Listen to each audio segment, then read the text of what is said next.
Hey, Rahubat, greetings. Greetings, greetings. It's Hey, Rahubat, greetings. Greetings, greetings.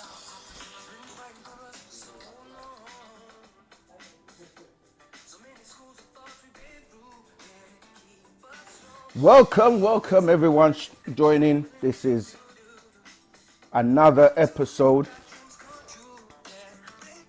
OSM Vision,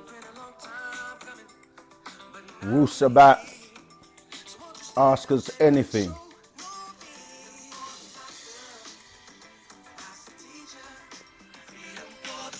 Tell everyone, send the links out, share, let everyone know that we're live.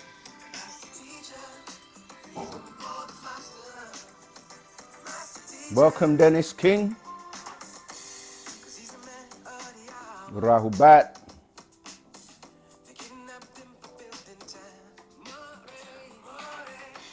Hey, Rahubat, Sophia, Charlie.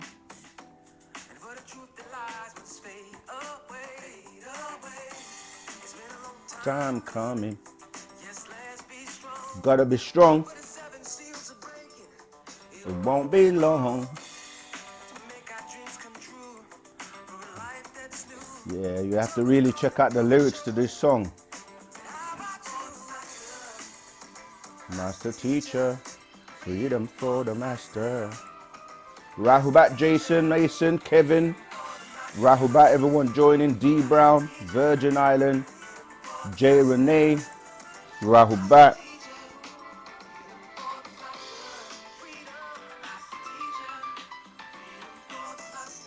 Virgin Island, Rahubat. Ralph James in the house, Rahubat.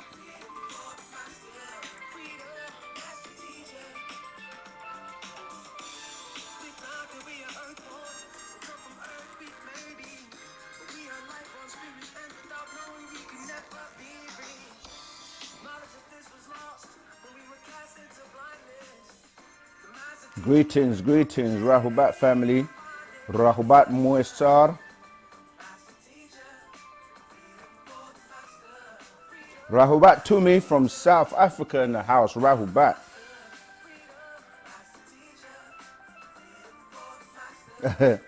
We're going to get into the questions. We're just waiting for everyone to join. So I see your question, Tumi.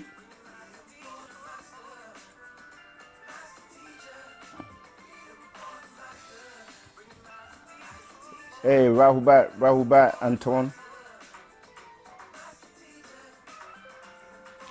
Sorry if I don't get your name correctly, if I don't get the tones, but Rahubat Botomail Sileki, if I'm pronouncing it properly.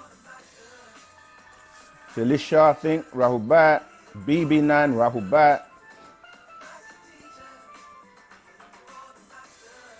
Freedom for the master teacher. We want him home. Love from Holland.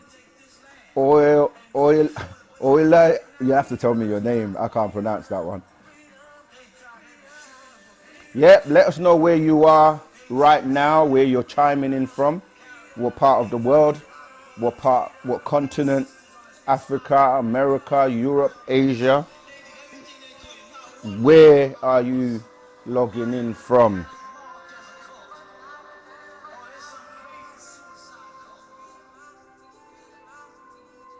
Free the master teacher. Bring the master teacher home right now. Yes. Okay, Rahubat, everyone, how you all doing? I hope you got questions. Remember, you can ring in live as well.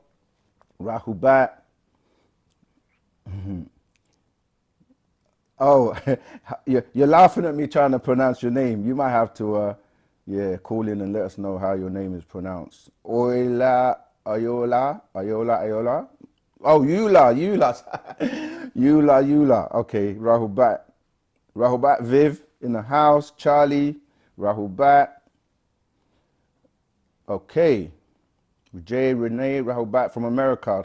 Yeah, that's great. Brap. Yeah. Wakif, Rahubat. All right, we're just going to give it a few more minutes before we get started. Do you guys find it funny how when you're around people with a certain accent, you start to speak in that accent? I find that funny sometimes.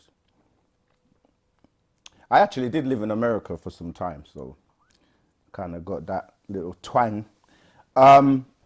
If you want to call in, remember the number to dial in from outside the UK is to add +44, which is the country code, and then the number is 753-996-3882.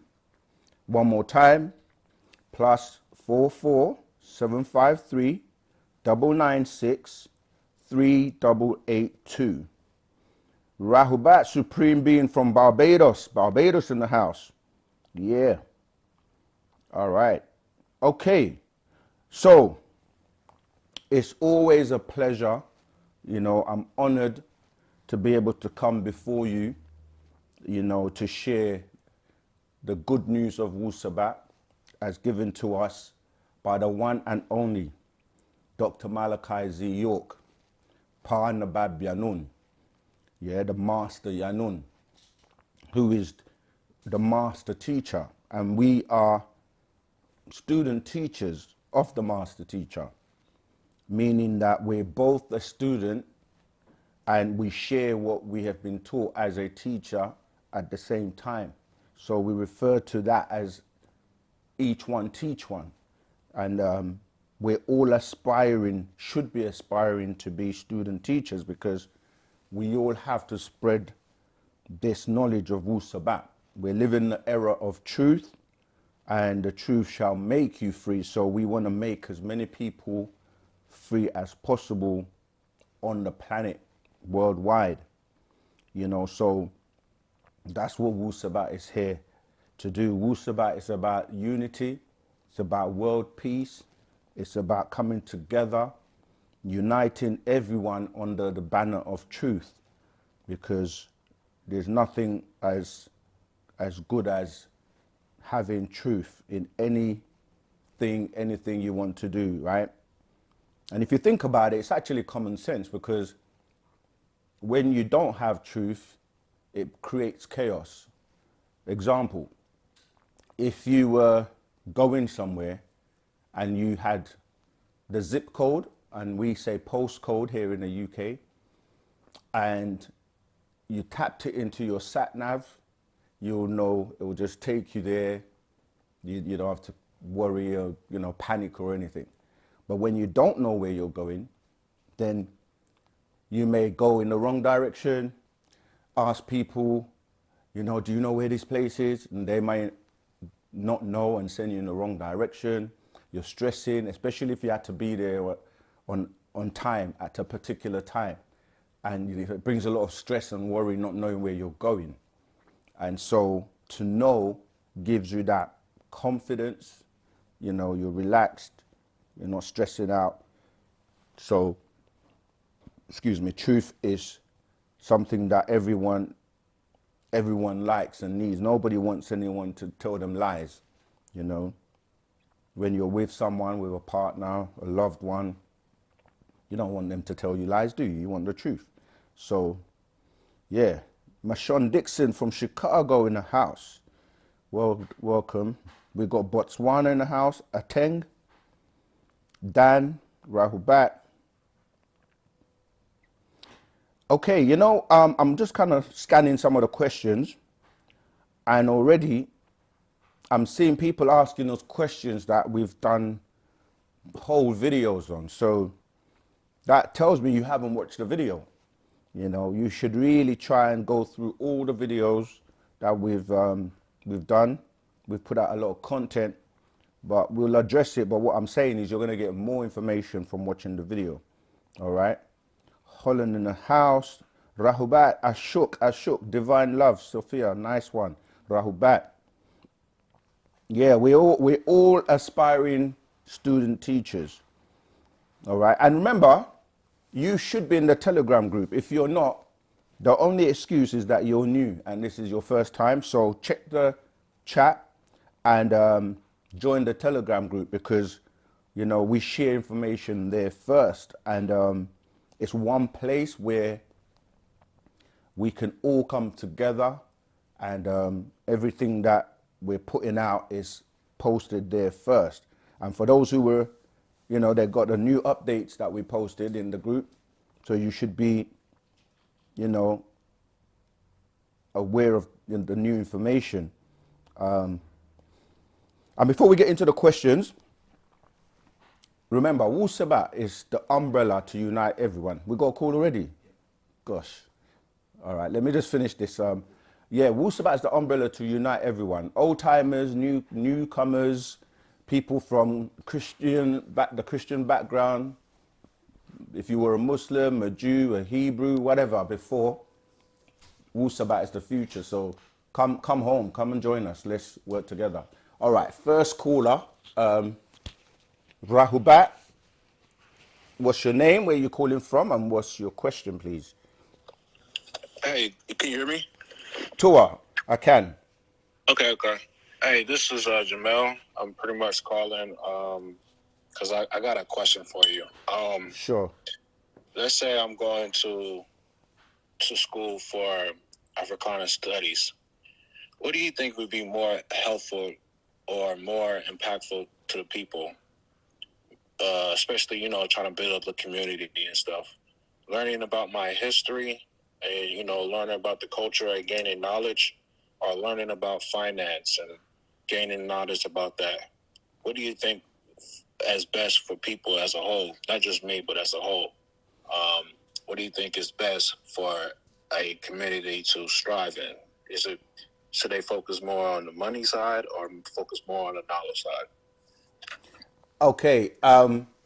So the first thing you're not going to learn about your history in those schools, because they actually don't teach you your history. This is why Wu-Sabat is here.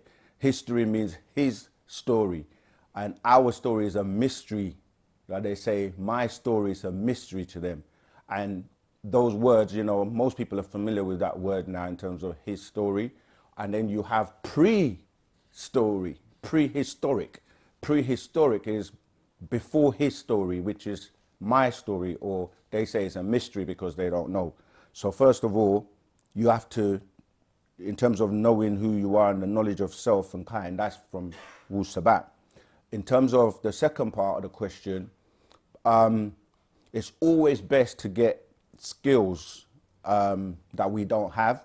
So yeah, learning about finance, but you have to also remember that if you're thinking about finance in the way of the current system, that's gonna evolve, because we're going digital, and so the fiat system is really dealing with debt and it's on its way out, to be honest. So yeah, learning, you know, we need every type of skill in terms of accountants, finance people, lawyers, people with, you know, carpenters, plumbers.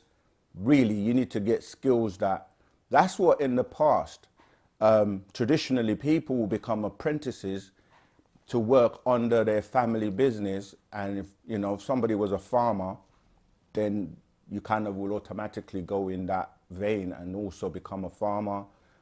Yeah, just think about, you know, things that are skills that you can utilize, and from those skills you can actually create your own business, or, you know, make money from that. So yeah, it's more about learning skills that are hard to come by. Computer programming is an excellent one when you're looking at, you know, the medium to long-term future in terms of everything's going digital, IT, etc. So learn about programming, learn about the blockchain, learn about AI, you know, learn those skills.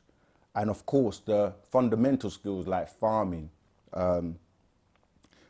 In economics, you got to remember, they teach you that food, shelter, clothing.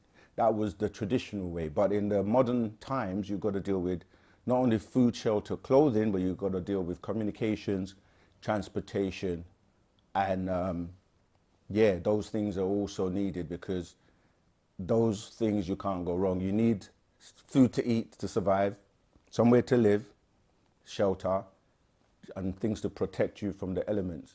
But in today's time, we need to communicate, so telecommunications. You need to travel, so transportation. So those things are always needed, and you're going to have variations of those in terms of skills. So for example, if you want to eat, you're going to need a farm. You're going to need to learn about seeds and how to grow and soil and that kind of thing. All right. My question, this is from D. Brown. The first question was, but I got kind of interrupted with the call. I was going to say, before I answer the question, that the new information that we shared in the Telegram group, I kind of went back and so if you want to know that information, join the Telegram group. But it made me pick this book up again, this scroll from the Master Teacher. He put this out in around 1997. It's called Is God an Extraterrestrial? Because the latest information that we shared was talking about, you know, what's going on with the drones and the orbs, and which we know to be extraterrestrials, and some of them anyway. And so I went to pick this book up again, and I think I'm going to just read the introduction because, like I said, this was put out in 1997, right? And the title is God an Extraterrestrial? And the first question is God an extraterrestrial? And he says, answer, first, let me make it clear that we are running out of time, and I don't have the time to try and convince you that extraterrestrials are real. I don't have time to convince you that your concept of God is all wrong. I've come here to do a job, and I'm going to do it regardless because time is running out. One thing is for sure. When I told you that no one wins the race in racism, I meant it. What I was trying to tell you is it's not a black or a white thing. It's a gray thing, meaning extraterrestrials, or what they refer to as greys, are under the control of reptilians and have come to this planet and have taken control right under your nose. Principalities in high places know this, but they are not telling you, and they're not going to tell you. It doesn't matter what color your skin is. So when you ask, I'll say, very good question. Is God an extraterrestrial? When you hear the name God, you think of some supreme being up there in the heavens or skies, far away, sitting on a throne, surrounded by a heavenly host, often called angels. This is what religions teach. Psalms 45:6, Matthew 5:3, Quran 2:255. You think of God as an unquestionable, infallible ruler with power to merely wave his hands and things come into existence or are destroyed. Genesis 1:1, Mark 13:19, Quran 2:117. Sounds a lot like a superhero action figure. To me, that is the kind of God that people are worshipping. In biblical times, it's Theos to Christians, Yahweh to the Jews, and Allah to the Muslims, and God to many others. In modern times, it's extraterrestrials. Although I have been saying this for years, now that articles are popping up all over the place, you will begin to believe me. Extraterrestrial beings were responsible for creating humans and most of the Bible characters that mysteriously appear and disappear were extraterrestrials as well. When you take a better look at the scriptures, and that is the Bible of the Christians and the Quran of the Muslims, not merely in their translated form as the King James Version of the Bible or the Yusuf Ali translation of the Quran, and look at the languages Hebrew, Arabic and Greek, you get a much better understanding of what and who the God of these books is. The Old Testament, the New Testament and the Quran is. The God of the Muslims sits on a throne in Quran 2:255. He gets angry in the Old Testament. He sits and talks to Moses on a mountain, Mount Sinai. He tells the chosen children of Israel that he is jealous. So you better not have any other gods but me in Exodus 34:14. In the New Testament, that wonderful place up there that you will be rewarded for doing good here on earth, in biblical times was called heaven. In modern times is Orion. Thus, when you say above in the Old Testament in Aramaic, Hebrew, the heavens is Shamayim, meaning up there or skies, with a plural ending.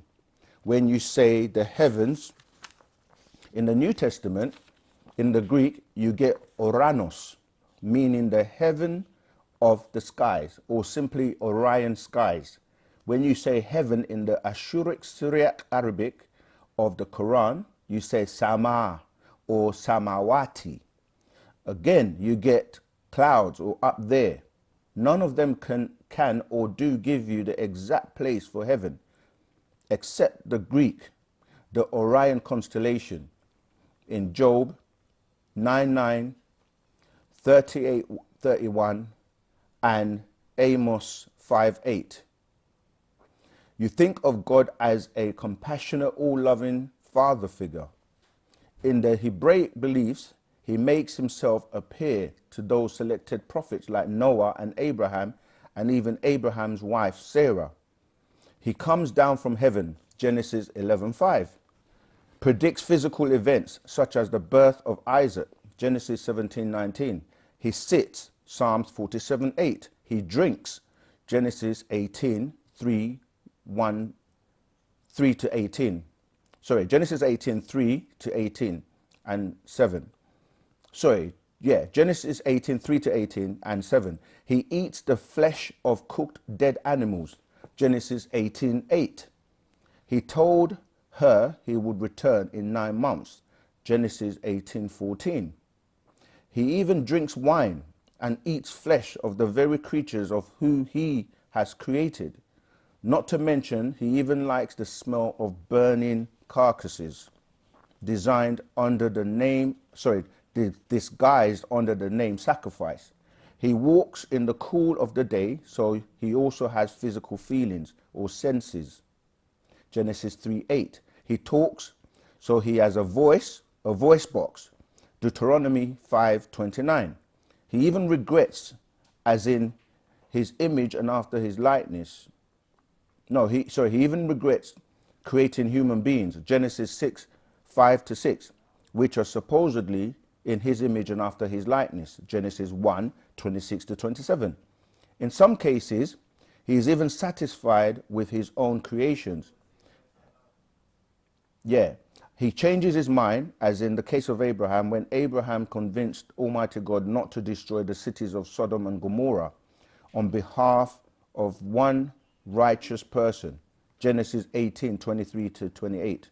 He takes land from one nation of people whom he created, such as the Canaanites and the land of Canaan, and gives it to another nation of people like the Israelites, Genesis 12, verse 1 to 5.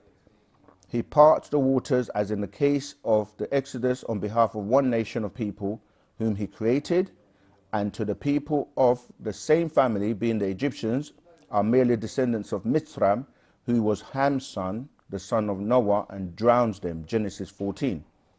This being that you are calling God is not emotionally stable enough to be called the supreme creator of the universe. I've got one more little paragraph to read, but shall I take that first?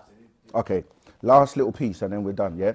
He's too easily swayed, sounds too much like a human to me, than the ultimate giver and taker of life.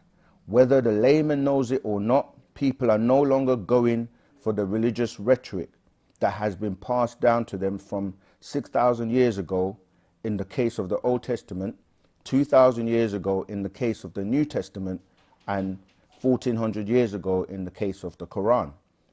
A time when people didn't know and would believe anything that was thrown at them. Now people have right knowledge and are well aware and have portable computers with online Bibles and dictionary reference where whatever is said to them they can look up on the spot, where they can determine through the rhetoric. You may not like what I'm saying, however, you better take a look around and see what direction the world is heading in. Then ask your religious leaders to explain to you extraterrestrials and their origin. Ask them to explain to you what happens to the dreams and hopes of paradise or heaven if a comet or a meteorite hits the planet Earth and wipe out all existence as we know it. Where is God in that? All right, I read that because, as I said, given the up-to-date information, I went back and touched on that, and it felt like, remember that's from 1997, it felt like it was literally talking about now, and that's our current, and how far back Nuwaubianism was, breaking down information. So yeah, let's take this call, and then we get back to the questions in the chat. Greetings, Wu-Sabat. What's your name? What's your question, and where you calling from? How you doing? I'm doing my best, Zamaltat. How are you? I'm okay. So my name is Essence from Georgia. Hey, Essence. And so this is the question. Hold on. I typed it in on the YouTube. Okay. So okay, so I said, can you please explain to me why melanated people, as in, like, I don't want to say the term black because not everybody wants to go by that, but some people do have melanin, you know what I'm saying? But you know what I'm asking. So can you please explain to me why melanated people are treated horribly in all countries? Are we really cursed as a people? Okay, Tua. All right, yeah. So first thing is, melanin is in everything and everyone. But when you're dealing with the races, the Nataru or the Negroid race, we produce melanin because we are sun people and from the sun. Others do not. They either are recessive in terms of their melanin, but no, we are not cursed. This is what it was a misinterpretation where, because it said in the Bible, cursed be Ham, well, it actually said cursed be Canaan. And because because the people that, the Jehovah's Witnesses and certain people, they didn't actually know the translation for the words. Ham means black. And they misinterpreted it and thought that it said cursed be Ham. But it was Canaan, the son of Ham. This is where the issue came in, because to be black and have melanin is not a curse. And even today now, they actually recognizing the importance and the value of melanin, so much so that quantum computers are being used or made with melanin because of the amount of information that it can store. Spaceships are coated with melanin. So the protection from the sun and this new sun cycle and what people are calling global warming, the melanin protects you. So we're not cursed at all. It's just that it's kind of a love-hate relationship for people who don't have what you have. And so Canaan was the son of Ham, and obviously he was cursed with leprosy. He was an albino or an albino, but that means that he was melanin recessive, and so he couldn't take the sun, and he had to move up into the mountains to a much cooler climate for his skin. The lack of melanin in the eyes, melanin in the brain, melanin in the epidermis, which is your skin. So he had to move into cooler climates, and that's where you mostly look at descendants of Canaan, the 11 sons of Canaan, which will include what we're calling the Canaanites or the Canaanites, the Archites, the Arvites, the Amorite, and so on. You can find their whole list in the scriptures. But yeah, so it's a love-hate relationship, because when people want what you have and they are jealous, because jealousy, this is another thing. This is why I was reading about how can God be jealous of his creation. To be jealous, this is one of those 9 mental diseases, ego, pride, jealousy, anger, gluttony, lies, beliefs.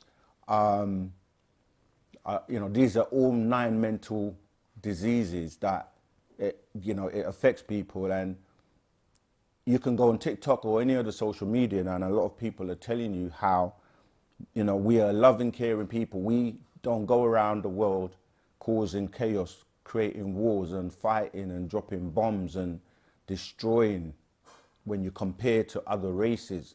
So yeah, it's more of a love-hate thing. You're not cursed at all. That's reverse psychology in terms of, you know, technology, where you're made to feel bad. Because even that term black, as you said, it's not really you know, a description for us. We're different shades of browns, but we're not black. Black is not even a color, because if all colors combined are black, then what color is black? So black absorbs everything and white reflects. The absence of black would mean the absence of intellect and intelligence, because God said, let there be light whilst he was in darkness, you see, and the baby's grown in the womb in darkness. And there's so much intelligence in darkness that without even the light, because I'm saying light to relate to lighter shades, but the speed of light itself at 186,270 feet per second is not even able to escape the darkness. So yes, it's all technology where everything's turned back to front. So if you look through the dictionary before, everything with black was given a negative connotation. You know, blackboard, blackball, blackmail, and all the, you know, the characters that in the movies that are bad guys would wear black, the good guys would wear white. Go back and watch some of the, you know, like the cowboy movies and stuff like that. So it's just a technology, but you should know that that's not true. And there's no such person as a white person either, because these are the opposites or the extremes.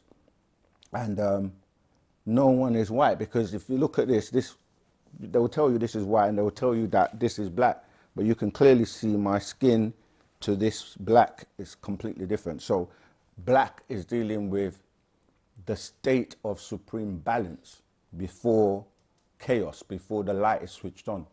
Because why do I say that?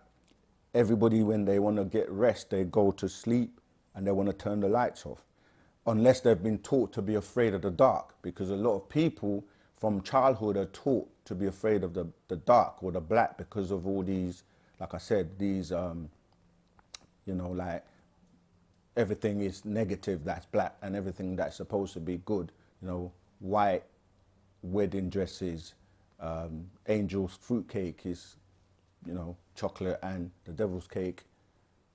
You know, we can go on and on and on, but you get the point I'm making. So no, that's a blessing. It's not a, yeah, it's not a curse at all. Okay, right, let's keep, oh yeah, I did finish what I was saying with the book. Right, let's get back to the questions. Yeah, the question was, how did Noah, this was from D. Brown, how did Noah have 3 kids in the same year? There must be a theme, because it kind of relates to the last question.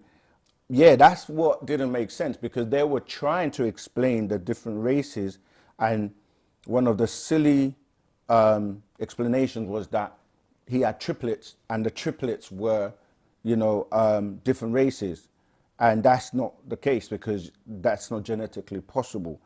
And that was just when they didn't have the knowledge of, you know, the beings that were here first and other beings that came from other star systems to mix and then create these hybrids or different races on the planet from the original race, which would be the Negroid.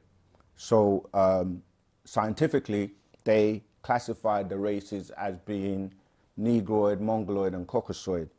And obviously the Negroid is first, and then you got the Asian stock coming after, which will be second, and then you have the Caucasian coming from that strain. So yeah, everyone didn't come from one parent into 3 different DNA strands. So now the anthropologists tell you that the African is the Homo naledi, the Homo habilis, the Asian, the Denisovan, and the Homo florensis, and the Caucasian would be the Neanderthal and the Cro-Magnon and the Bast. All right, but yeah, so that's not true. That's technology with the Noah story. That whole story is, it's a story taken from like we say all the time, the Sumerian tablets, from a person known as Utnapishtim, okay? Utnapishtim in the Nummulian, the Gilgamesh epics. That's where they get that story from. Right, let's move on to the next question. Rahubat Kayef Athir Tat. Anuki Kawas. I'm not sure if that, yeah, Zamal. Anuki Kawas. Wu Antak. Yeah, much ashuk. Divine love to you too, my brother. Okay, let's keep going. All right, I managed to pronounce your name right, yeah? Okay, cool. Last week in the... Okay. All right, let's go on to Ralph's questions. No, Dan's first. Could you please explain the difference between astronomy and astrology? Yeah, I explained all of that in the Wiseman's video. Go back and look at that. So astronomy comes from ancient studies of our ancestors, especially people like the Essenes who were studying the stars, right? So astronomy is to do with solar biology, right? Dealing with the sun, because suns are stars and stars are suns, right? So studying them and knowing about their movements, the energies that they exert, etc., being able to predict things as ontologists. And then you had, like even with the Essenes, you had those who were with everything, you know, the way they create chaos and confusion is to come up with an opposite. So, for example, I've mentioned like you had crafts that were extraterrestrial in origin and real. They had to put out drones to confuse you. So everything you think about, this is why we always talk about agreeable and disagreeable, 9 ether, 6 ether, golden children, fire children, and it goes on and on and on and on. And so this is where you had those sorcerers, witches, wizards that turned what we know as astronomy into astrology, right? Which is now becoming horoscopes and trying to tell you, you know, your future, and people like look at newspapers to find out about what they say is going to happen to them based on astrology. Yeah, so yeah, I actually covered that in the video. So go and watch the Wiseman video and it goes into more detail. Ralph, I was still watching The Secrets of Jesus. It is interesting to note that Yeshua spoke Aramaic, but but why is it the Gospel in Jewel translated from Hebrew, Greek, and where is the original Gospel of Yeshua? He actually spoke Galilean, right? Remember, he was from Galilee, but even that goes, because the Syriac Arabic is actually, there were different scripts. It's a form of what you're calling, so people would think that it's like the Hebrew comes before the Greek, but the Hebrew and Greek actually come from, because there's different types of Arabic, different scripts and different times. Yeah. So if you look at the language book, we got another caller. Yeah. Oh, the language, the scroll. Have I got it here? If I can find it. Oh, here we go. Right. In this scroll, I don't think I'm going to have much time to go through it, but in this scroll, yeah, it's called A Language of Time, Pa Lahej Shalel Wakut. That goes into the different languages. But join the Telegram group if you're not in there, and we can go into more detail. I got another call. Hey, Rahubat, greetings. What's your name? Where are you calling from, and what's your question, please? Rahubat, brother. My name is Marky. I'm calling from London. Yeah, Rahubat. My question is basically, for the past nearly 9 to 10 years, I've been seeing 444 and 4444 repeatedly, whether it may be on a bus, on a number plate, on a phone number, on a bill. And I've done a bit of research into it. And I've got sort of like the worldly impression of what that may mean. but I haven't yet found an answer through Doc. So I was wondering if you could sort of maybe shed some light on that for me, please. Again, yeah, I try. I do my best. Many people seeing these numbers, and people call them angel numbers and so on and so on. But the thing is, it's personal to you in terms of what the message is. It could be a code, a sign, trying to draw your attention to something in your life. But we can't obviously speak on your life. It's the same way when people ask us about their dreams. You know, we tell them we can't interpret your dreams for you because your dreams are for you. It's the same with the messages. But of course, there is a lot of extraterrestrial activity at the moment. And I'm trying to remember, there was a movie, Arrival, if I'm not mistaken. Arrival, where, because of how these digital communication and the crafts and so on, they may be affecting devices. And because, yeah, I've been also seeing those numbers for years, and many people, when I started to mention it to them, they were like, yeah, I'm seeing the same numbers too. And I feel, but this is just my own, based on my own experience, that paranormal activity is often related to a lot of the energy and the activity that's going on around us right now. And it's becoming more so, you know, recently, because of, as I said, we're moving into that time where there are lots of sightings, more crafts.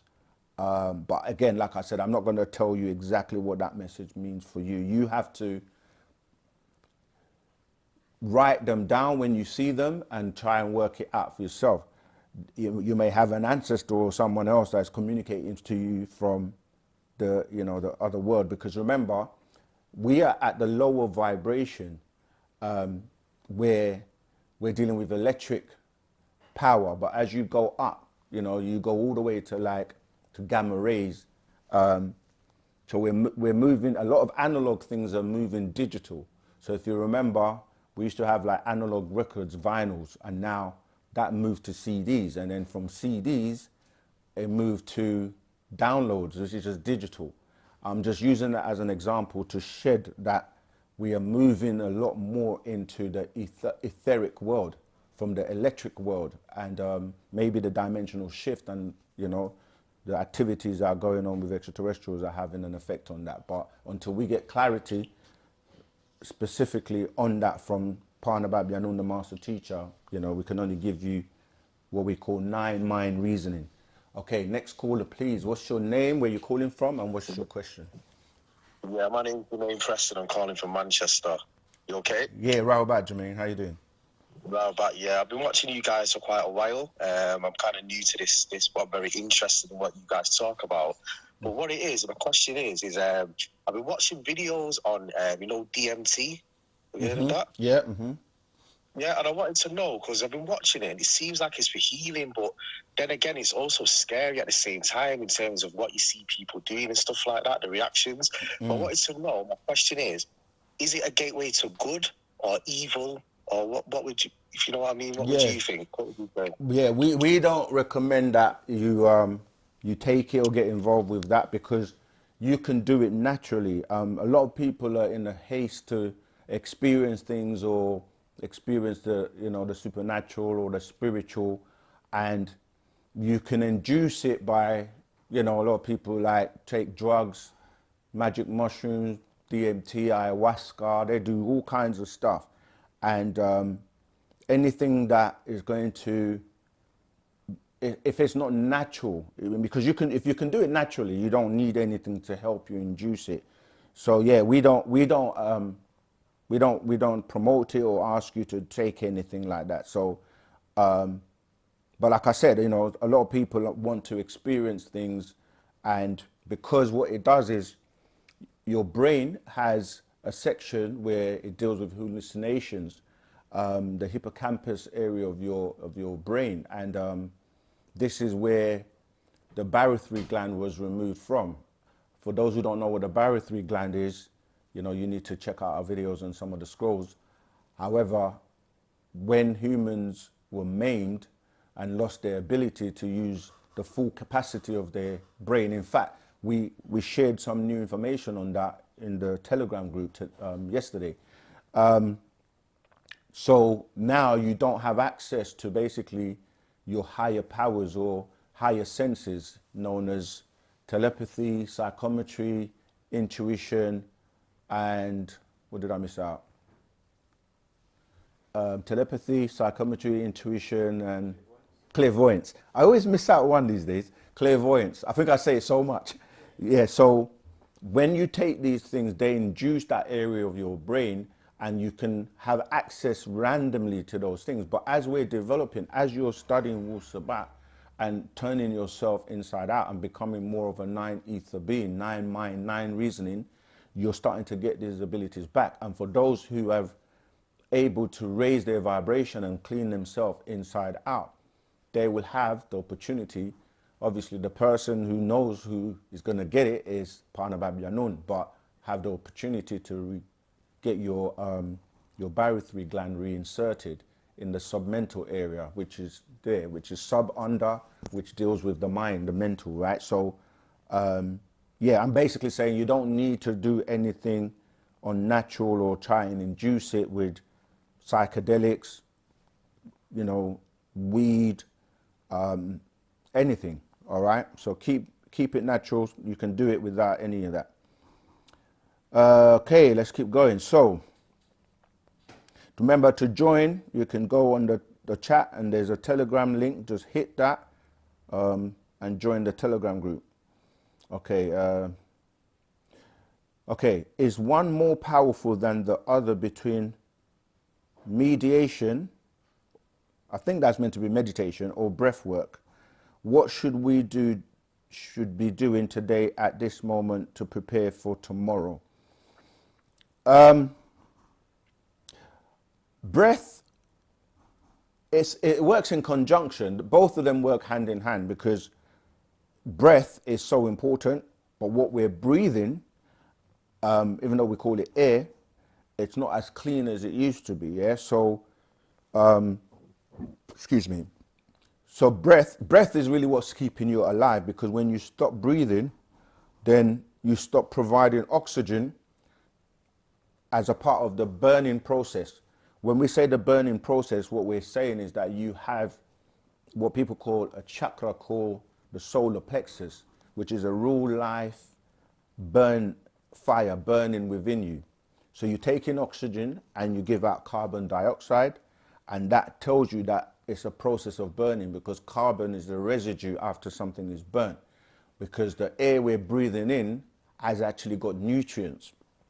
So breath work is very, very good because it helps you to, when you do it properly and you start to basically extract what we call the sakham, which some people might call chi, from that breath. It keeps you alive. So meditation is about helping to regulate your being and to be able to practice how to leave your physical body as well and come back. It helps with, you know, stress, relaxation. Yeah, so they're both equally as important. You can't really do one or the other. A lot of people find it, I know they may not see the benefits of meditation because they might not know how to do it properly, or they may have done it for a little while and think, oh, I don't see any benefits, so they give up. But you have to keep going.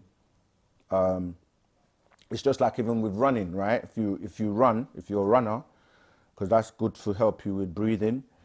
It's more about the breath when you're running, especially long distance. You get to a point where once your breath is regulated, that you won't even feel it. It will just be like natural. And this is why the best runners, they go to high altitudes, you know, like runners from Kenya and places like that. This is why they're so good at it, because at high altitude, the air is different and they get the most from it. When you say what you will be doing today, this moment to prepare for tomorrow, is every day. You don't really prepare for tomorrow because tomorrow doesn't exist. Yesterday doesn't exist, as in you're living in the now, right? And that's one of the things that people get themselves trapped again mentally, because you can't prepare for tomorrow if you don't know tomorrow is going to come or it's going to exist. So we live in the now and in the moment. So really, whatever you're doing right now, you should be doing it to the best of your ability, trying to get the most out of it.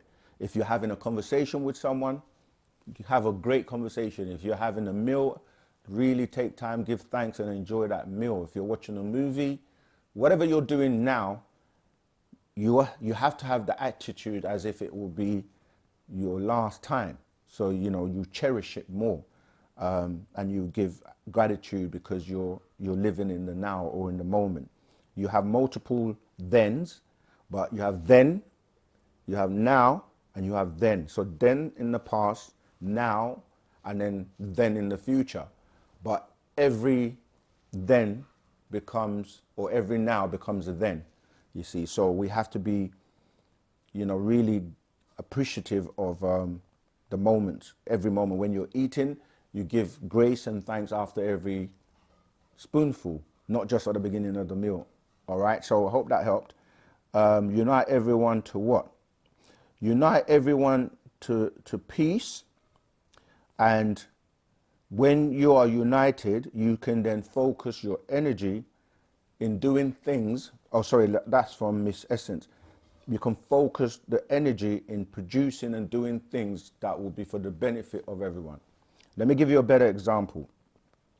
So right now, for example, many people will go to work, let's say do a 9 to 5, right?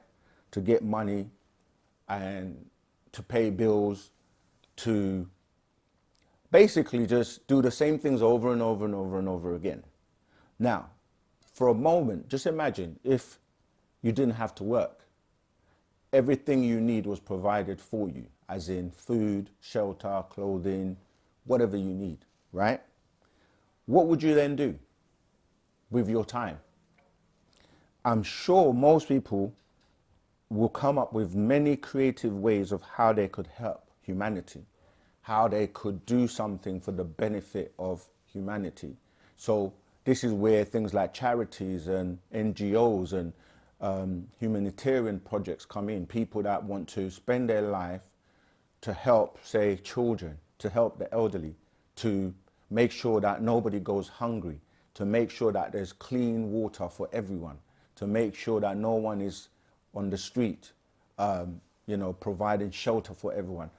And we would then focus our minds on creating things that would take the whole of humanity forward, because we're quite barbaric in the things we're doing in terms of the divisions. Because when we're not united, because of things like religion, because people will look at other people that are in different groups and say, I don't like you, or I don't get on with you, or you're going to hell because you don't do and follow what I do, or because you got a different skin color and I have a different skin color, because, there's so many things, because I earn more money than you, and all of these things bring about disunity. So when you ask Miss Essence, unite everyone to do what?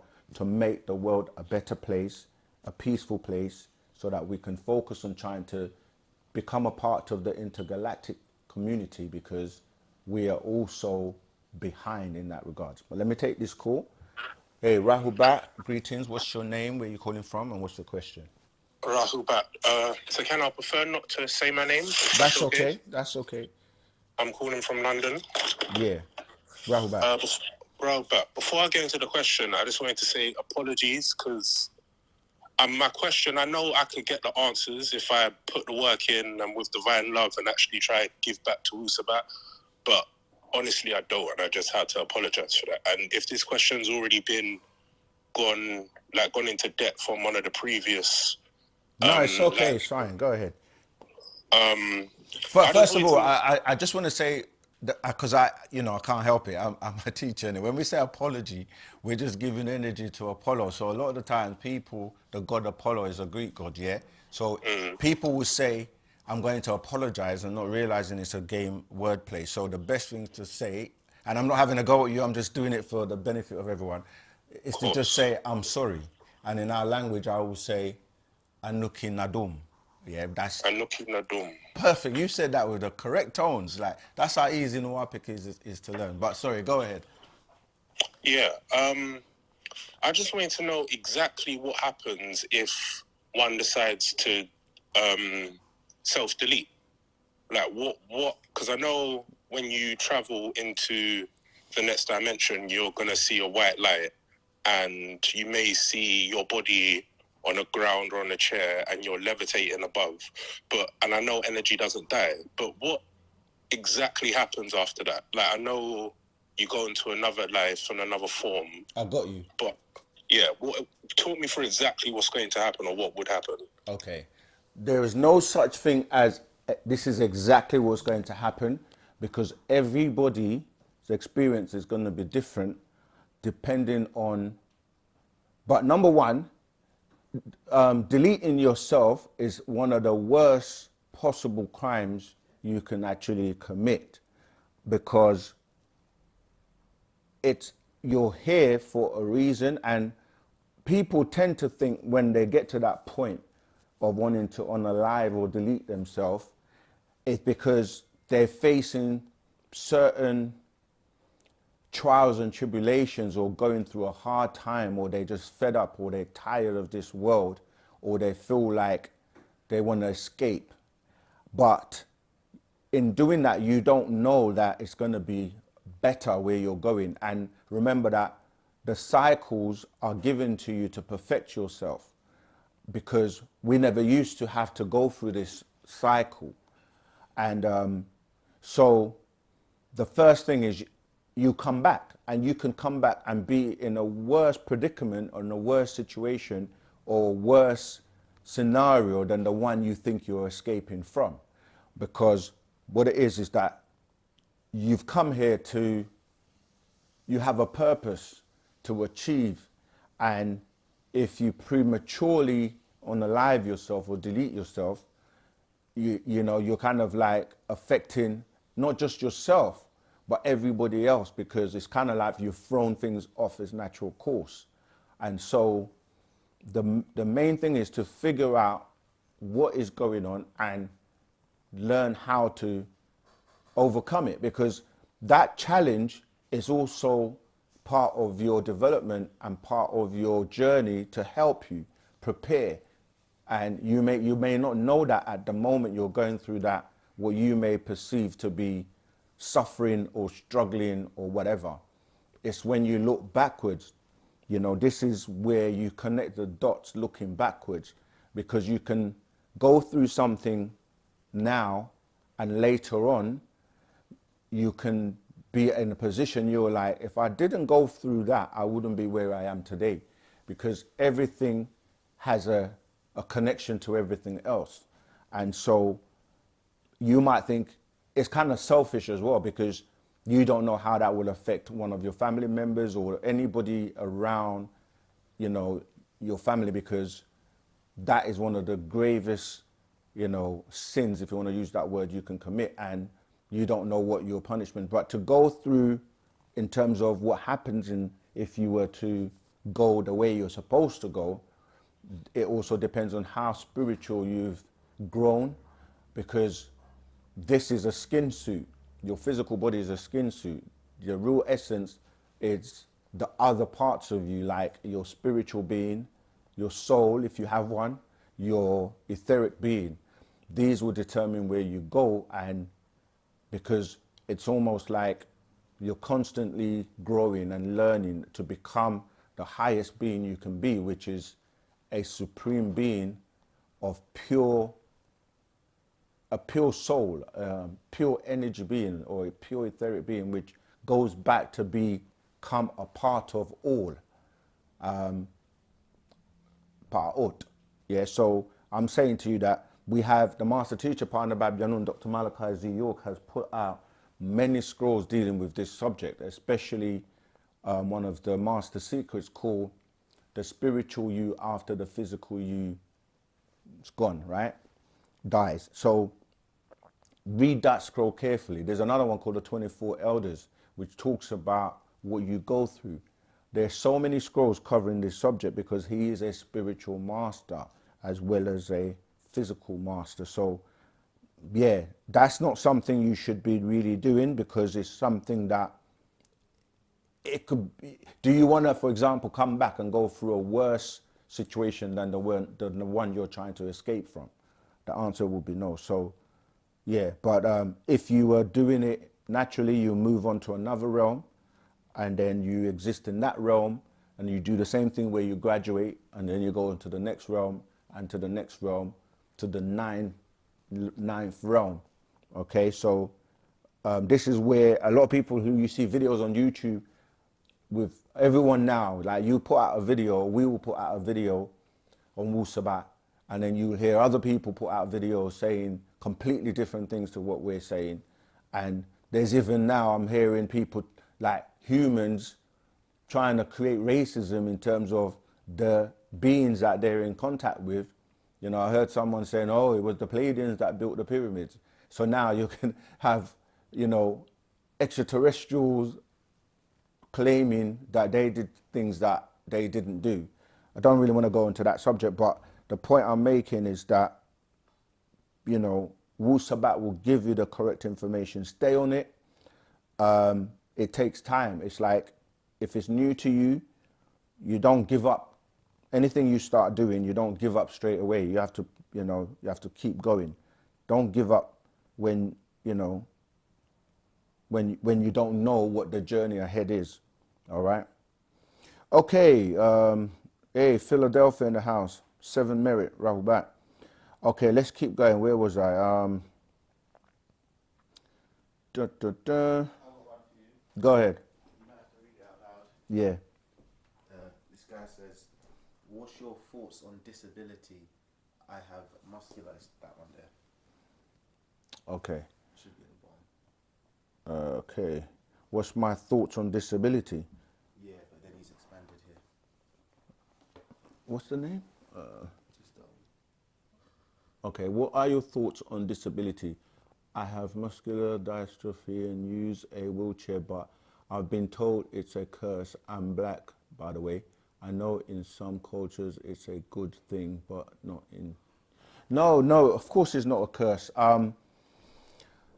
If anything, it's just genetics.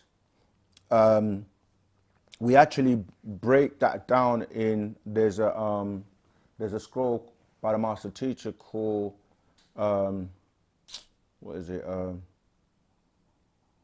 I can't remember the full title, but I'll post it in the Telegram. Something along the perfect creatures. I can't remember the full title, but yes, it's not a curse. Unfortunately, people will say all kinds of things when, oh yeah, we found a scroll. Yeah, it's called, yeah, Freaks and the Perfect Creature, which goes into how we may end up with genetic mutations. And this is why it's important to learn to eat well, to live well, to clean yourself inside out, so that when you're having offspring, because sometimes the genes tumble and will only come about in, say, the 4th generation. Because when you're dealing with hereditary, you're really dealing with genetics. And so, for example, if that's why we say when a woman's pregnant, she should really be eating healthily, not be like, say, for example, on crack or cocaine or any hard drugs, class A drugs, alcohol, drinking, her state of mind, etc., because that can affect, you know, the child. And it's the same with the male.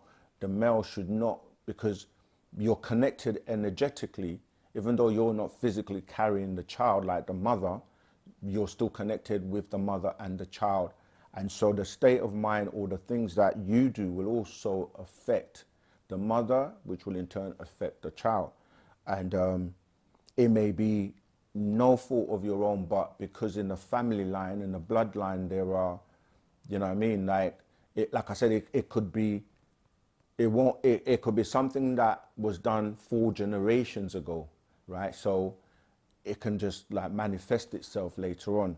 It could be a medical problem. It could be something to do with the genetics. So yeah, don't ever take it like it's a curse, because you have beings that are savants who are very intelligent, you know, and they may be physically, I want to be politically correct so I don't offend anyone, but you know, they may have a physical disability, but their mind and their brain and their spiritual being, you know, is very advanced. So never see yourself as being cursed. So that's not true. All right.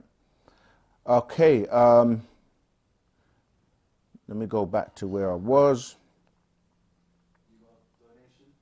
Oh, Patar Sokar. Yes, my brother. Thank you so much for your donation.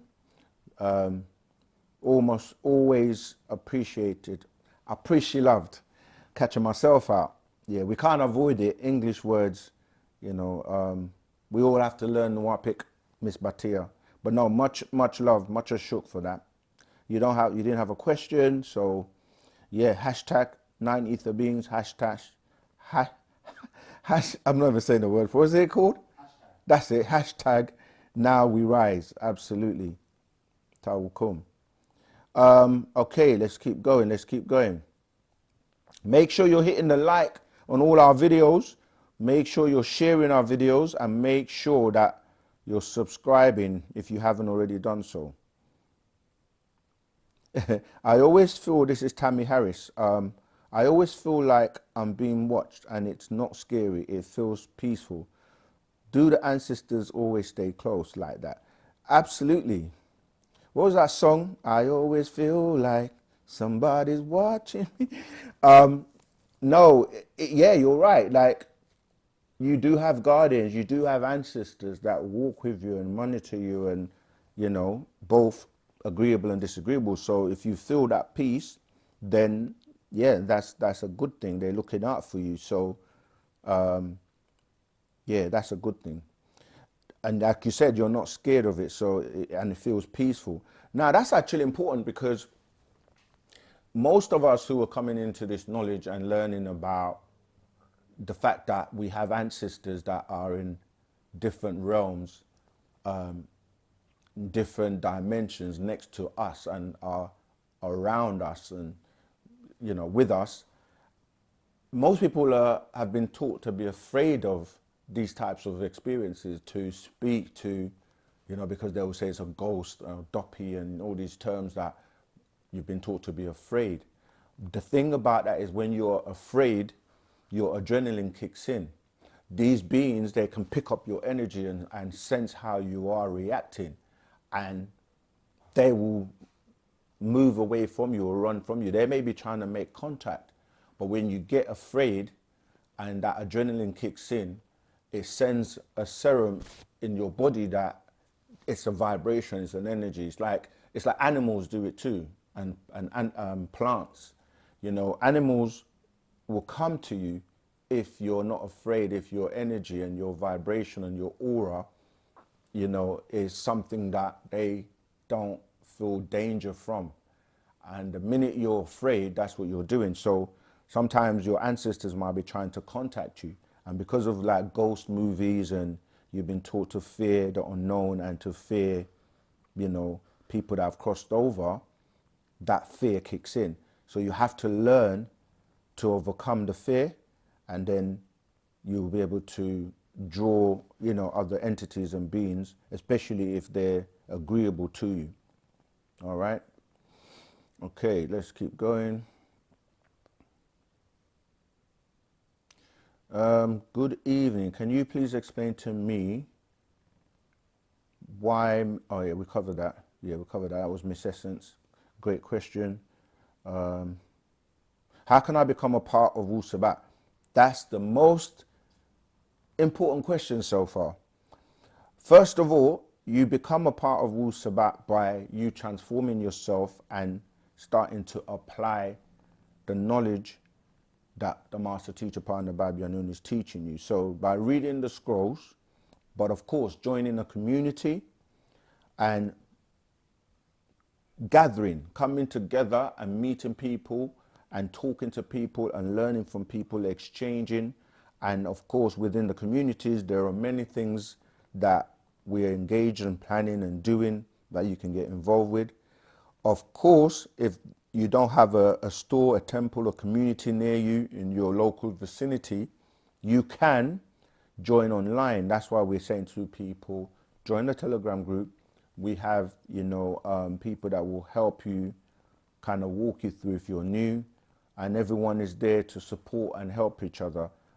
That's your step. And then by reading the scrolls, the Patarak, they give you everything in our culture. It's our way. That's what the word Patarak means, the way.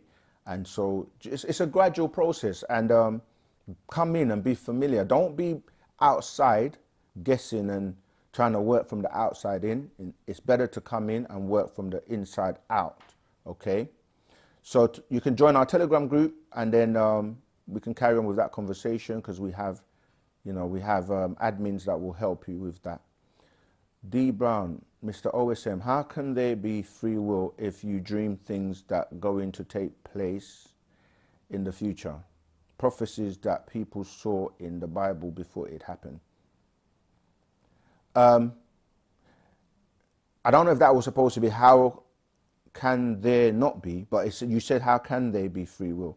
We teach you that there's a religious concept to free will, where they say to you in religion that you have free will, but then when you exercise your will to do what you want, you get punished for it. So the point we make when we say free will is not saying like you don't have it in the sense of you are able to do what you want to do and choose.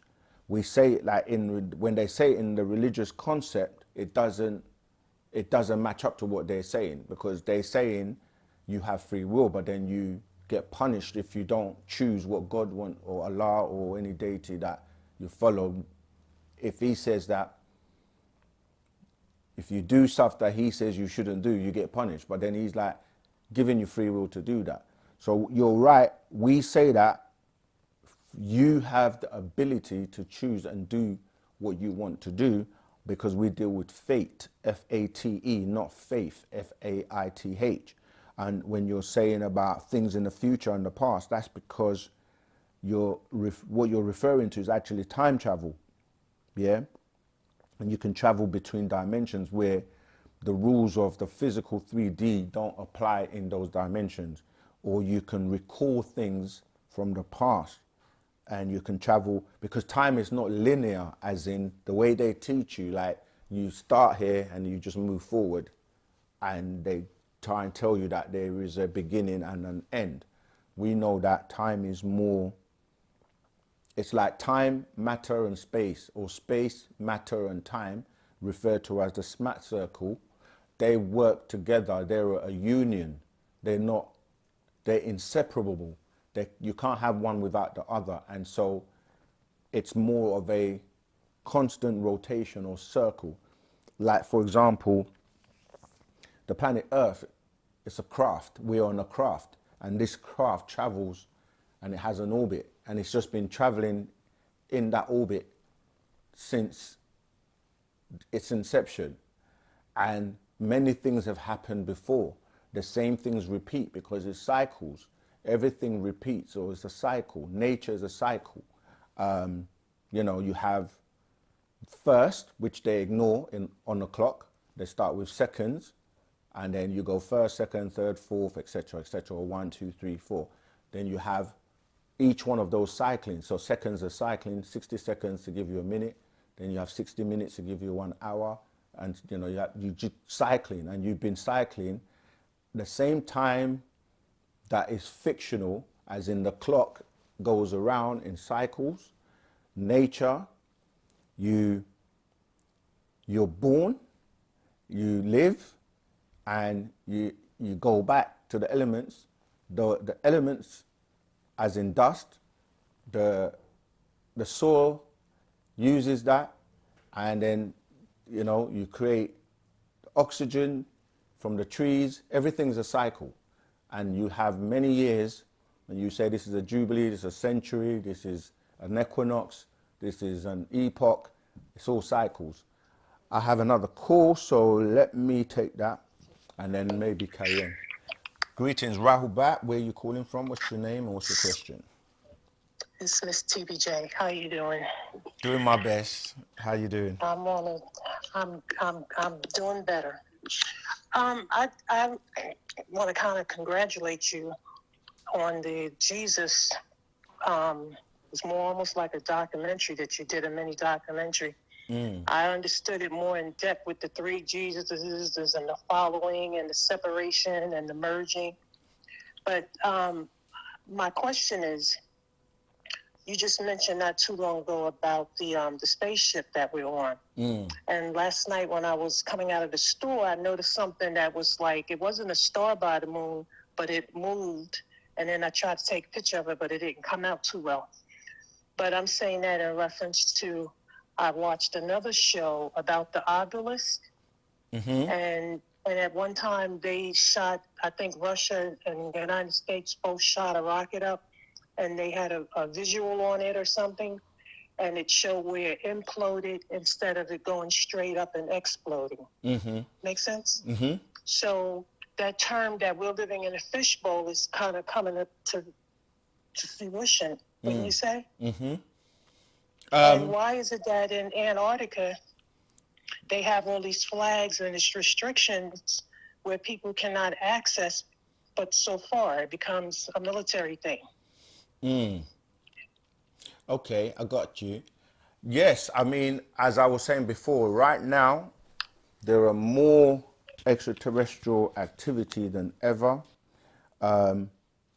So it's funny because we literally just posted information about this topic from, one of the updates that the master gave us, and is breaking that down because we've explained before that there are extraterrestrial. This is why you need to be in the Telegram group, because we've actually posted that update recently as of yesterday. So your question is on time. There are many extraterrestrials that live and have been living on this planet for a very long time. We call it a planet, but like I've also broken down, you're talking about Plan ET, an extraterrestrial plan, and it is a craft. And just like the craft many talk about, like Nibiru, because of its sheer size, people don't view it like a craft, but it is a craft that is traveling, and portals are open to different dimensions. And this is what's happened with the second CERN project, which, they used a hadron collider to smash atoms, and this has opened up portals where beings are coming in and out. But you've always had extraterrestrials in different parts of the planet, as in the seas, as in the Antarctica, as in the skies. And some crafts have been placed in certain strategic positions that you can't see them. And, they call them like the Lagrange points, and you have beings that would stop certain beings from leaving here, because Earth is also like a prison where you're quarantined and you have to go through certain processes to be able to leave. And some people are trapped here because they can't go anywhere. So a lot of the things that we're starting to see manifest now, it's the time we're in. It's the time where all truth will be known, and we're just basically becoming more aware in terms of our intelligence, in terms of our vibration, in terms of what we call the dimensional shift, in terms of what we call a consciousness shift. And so we're starting to, basically see more things than we would have ever seen. And when you say the fish bowl, yes, because it's an aquarium with different atmospheres and different spheres within it. So yes, there are limitations in terms of restrictions to where people can go to. And so yes, you're right that some beings will never get off. All right, let me just say thanks to Perissals, Antonio Pina. Thank you for your donation. How does the Misbatia taught by the Master Dr. York, Malachi Z.K. York, align with the known linguistic and cultural evidence of historical Sabaik? Yes, Sabaik is Misbatia. That's that. The reason we use the word Sabaik is because whenever the master teacher puts out information, because people have borrowed that information, as we say, Misbatia being the original and the first language, all other languages come out of there. So you will see similarities in certain words or certain scripts or the Arabic. But the reason it's also referred to as Sabaik is because the word Saba is within that Sabaik word. So when we're saying we're Sabians, you're going to have, remember there's always that duality where people try to claim it. You're going to have those beings from like Yemen, or the people that talk about, they say they're Sabians, but that goes back to like the Ottoman Empire and things like that. But Saba ties into the word, what's her name? I just forgot the word. The Queen of Sheba, that's it, Sheba. So you can hear it phonetically, Sheba, because like when you study the languages, especially when you look at the Misbatia, like a S, in English you just have S, but in Semitic languages or in Misbatia, the S can be sh, s, sh. You see, I'm trying to say it without kind of really saying it, but so Sheba, Saba, it's the same word, because you can have different tones with one letter. So the S will have, say, 3 different pronunciations, right? Because a lot of the way we pronounce the words comes from how your tongue is placed, up or in the middle or down or rolled, and also your throat, where you're able to, pronounce certain tones like kha, kha. So Arabic and certain words that you find in Arabic and other languages, they will say, oh, you're copying our language, but no, it's the other way around. So in terms of the linguistics, the Saba ties to the Queen of Sheba, which ties to Saba in terms of the word star, because that's the word Saba, going back to the words we use for Orion and Sirius, which is Sabatat or Sa'at. Okay, so yeah, it ties all the way back to our ancestors that came from Sabatat, because the females, right? So when we're saying Sabatat, we're talking about Sirius, and the female spoke first 54,000 years ago, and that's why it goes down, as I said, to the line of Sheba, who they call the Queen of Sheba. Her other name in Arabic is known as Melkis, and so that's where most men didn't speak straight away because the female spoke first.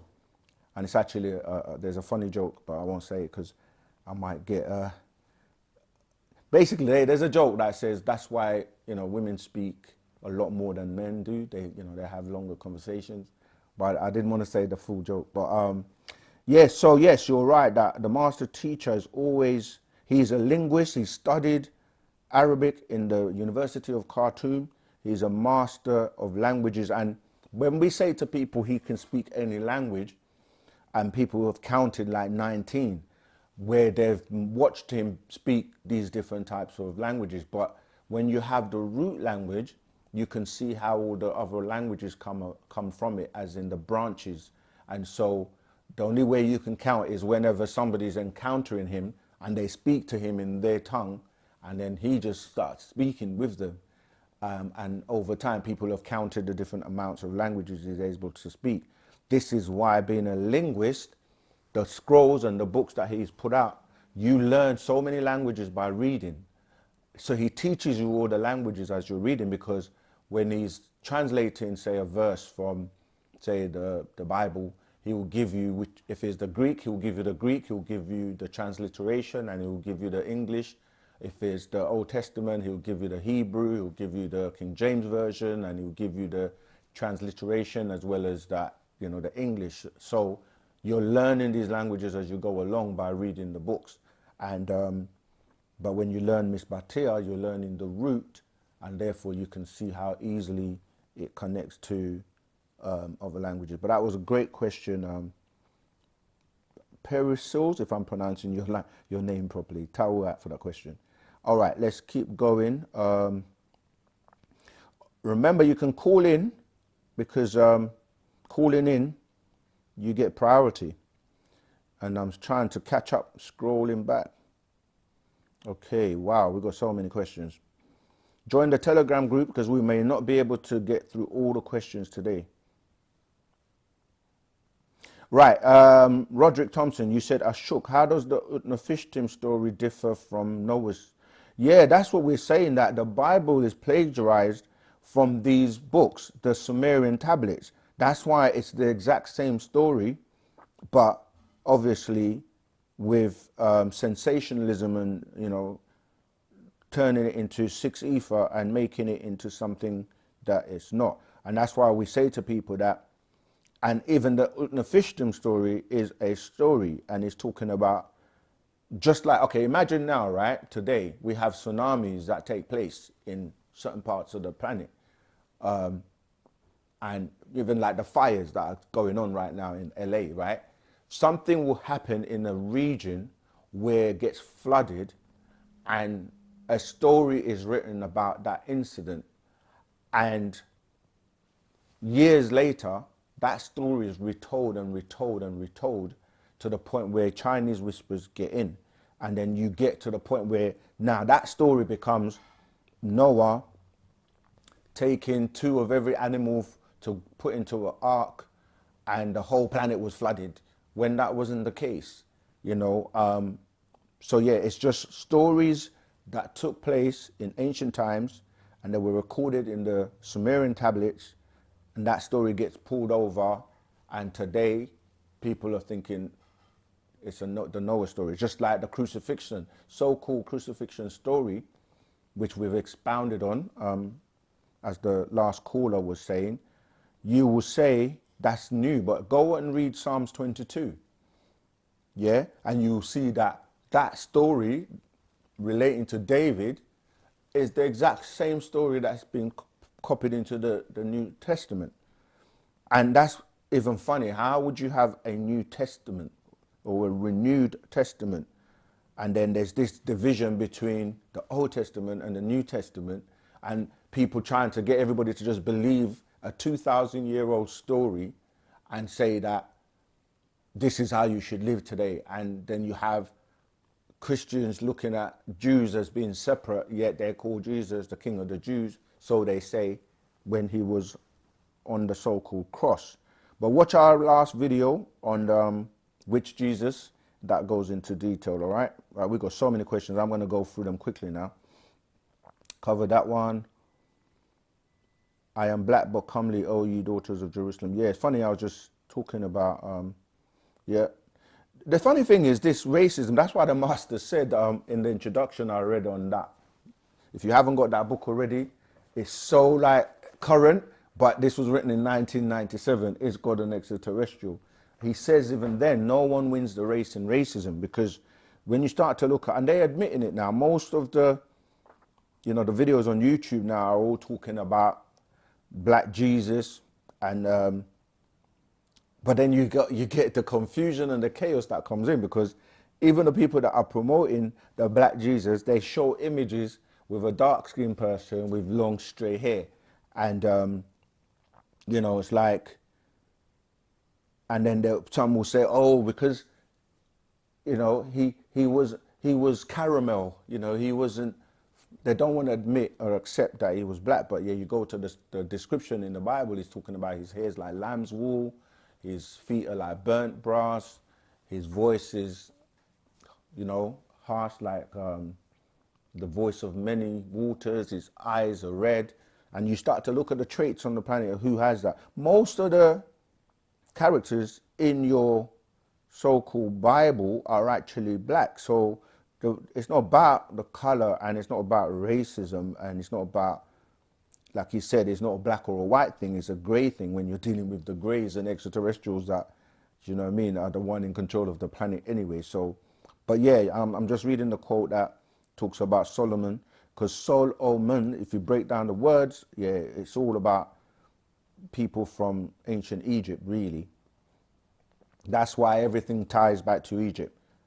All right, let's keep going. Songs, I'll cover that. How can I use the blue candle and cinnamon to speak with me, ancestors? No, that blue candle and cinnamon is for healing. That's not what you do to speak with your ancestors. That's a different ritual. That's why we say, that's Henrik Adams, we say join the Telegram group so we can go into details about things like that. Yeah, so the blue candle and cinnamon, that's for healing. That's not the one to communicate with your ancestors. Okay, let's go. Peace and love. Amban, peace and love. Okay, I'm going to take another call. Greetings, Rahubat. What's your name? Where you calling from? And what's your question, please? Yeah, this is Kali Monk calling from La La Land. You're still there. I thought with all that's man, going on. I'm only, No, go ahead. How are I'm you only doing? here because, right, I'm great. I'm only here because it's in my soul to help people get in shape and to lose weight and to be healthy. So I work at a gym here, but the other part of me was telling me like, get the hell up out of there. Yeah. But my question to you is, have you heard there's a video on social media saying that Gaddafi was getting ready to give black people $1 billion and they blocked it, right? The so-called powers that be blocked it. So my question is, has anyone ever thought about that, getting somebody from the world community to help? Because I really believe that we would benefit from having our own society, which we already have it, but just to build on it for people with like minds that are prepared mentally and physically to come on the land and build with us. Because I really believe that we're getting out of this fear frequency and we're coming back to ourselves and to our knowledge of self, realizing that we don't really need them like they think we do. So, Yeah, absolutely. But we do need help. The help you're looking for is at the end of your arm. We need help in the sense of, as somebody was asking the question about unite. But yeah, in terms of Gaddafi was not the only one. You go back to, there were many people before Gaddafi that was trying to bring a united African nation and having its own currency and so forth. Because, when you look at the standard that's been used for a long time is the dollar, but you also had the European that came together and they had their own currency, the euro. Chinese have the yen, etc., etc. So, yes, you're right that we already have a community, had a community, and as you know, with the incarceration and the kidnapping of our master teacher, our land was stolen. But yeah, this is what we're saying, that come in, be a part of a community so that you can work as family and build and bring all the skills that you have. And as you can see, with BRICS and certain things that are going on right now, a lot of people are showing interest in Africa because most of the resources in terms of how the West got its wealth actually comes from Africa. So you're right, we're in the sun cycle, we're in a different day and time. It's about unification. So when we say like the basics is study so you know and you can make sound decisions, come into the community and work with other people so that we can build. We've had many successes in the past with the Honorable Elijah Muhammad, Black Wall Street, etc., etc., and with Tamaray, Egypt of the West, under the guidance of Partner Babylon, and it's being rebuilt. We're going to rebuild, so we need everyone's skills. All right. Next caller, what's your name and where you calling from? What's your question, please? Rahubat second. This is Heinrich. Hey, Rahubat, from Heinrich. Brighton. Just a quick question. I would like to find out a little bit more. I don't know if it is regarding to speak with the ancestors. And the brother was saying about the blue candle and the cinnamon, how to connect with your ancestors. So if you could just elaborate on that for me, I would very much appreciate that. Thank you so much again. No problem. Yeah, again, not everything we divulge publicly, but we have been taught in order to communicate with your ancestors, most people that are serious about spirituality will have an altar.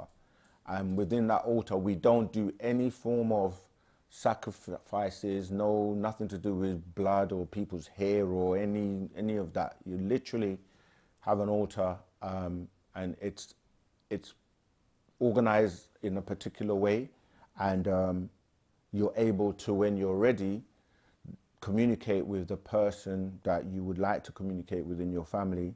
You know, we clear the environment with, white sage, and then, you speak to the person you want to.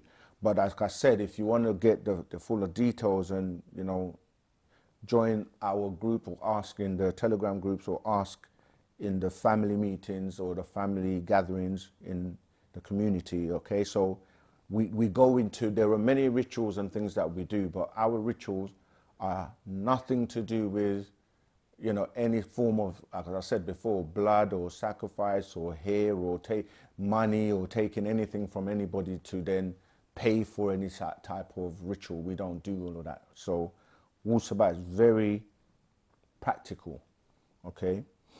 Yeah, I'm sure you're already in the Telegram group, so we can expound on that. But that's a separate ritual to the blue candle and the cinnamon, which is dealing with healing yourself when you have something that you'd like to heal. Okay, let me keep going. A dragon who's a serpent is asking to be worshipped and massively. Okay, forget that. I don't know what that's about. The universal creator is the sun. Acts 5:30 reads, "For the Lord God is a sun and shield. Inside the sun is black." Amen Ra was the black sun god. Right, but again, remember when you say sun, there are a gazillion suns, because stars are suns. But you're right that in terms of when you look at life from the perspective of the sun, is sustaining our solar system, and obviously it provides, growth in terms of you need the elements like the sun, the soil, water, and without the sun we wouldn't have, that ability. So yes, you're right in that sense, but I'm saying it's wrong to think about it just like, because our one sun, that's the closest to us in our solar system, is the sun that is the creator of all life, because there are different suns outside of our sun. That's just wanted to touch on that, but in essence what you're saying is true. Oh, peace and love. Amber Hickman, can you provide knowledge on how men and women can have strong relationships? And I don't have the same belief if one partner believes in these teachings and the other does not. That last bit, and don't have the same. Okay, first of all, Wu-Sabat is not a belief system, right? Wu-Sabat is a culture. It deals with facts and it deals with things that make sense. So we don't have that problem with like religion, where one person might be a Christian, another person's a Muslim, and they have different conflicting or contradicting set of rules that makes them fight over each other. We have scrolls such as the Gospel of Yanun on the Sacred Feminine. That is something that everyone should read, because it covers the subject of relationships. We have the actual fact called genetic kiss. We have the Partarak called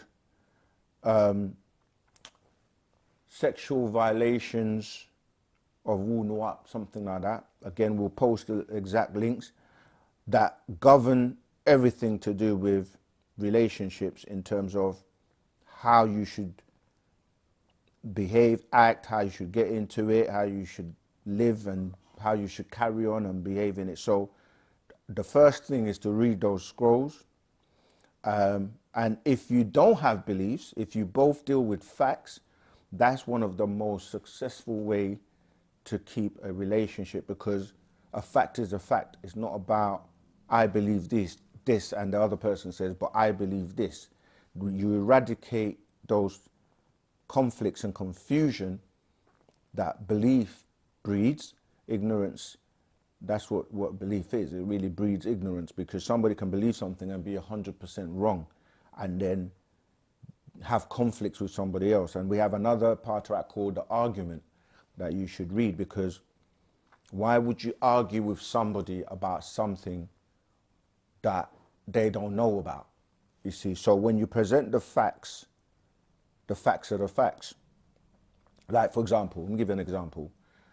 If somebody wants to eat something and it's bad for them or bad for you, and you don't want to eat that thing, it shouldn't cause a problem in a relationship, because if the facts are that this is going to make you unhealthy, and that's a fact, then it makes sense not to eat it.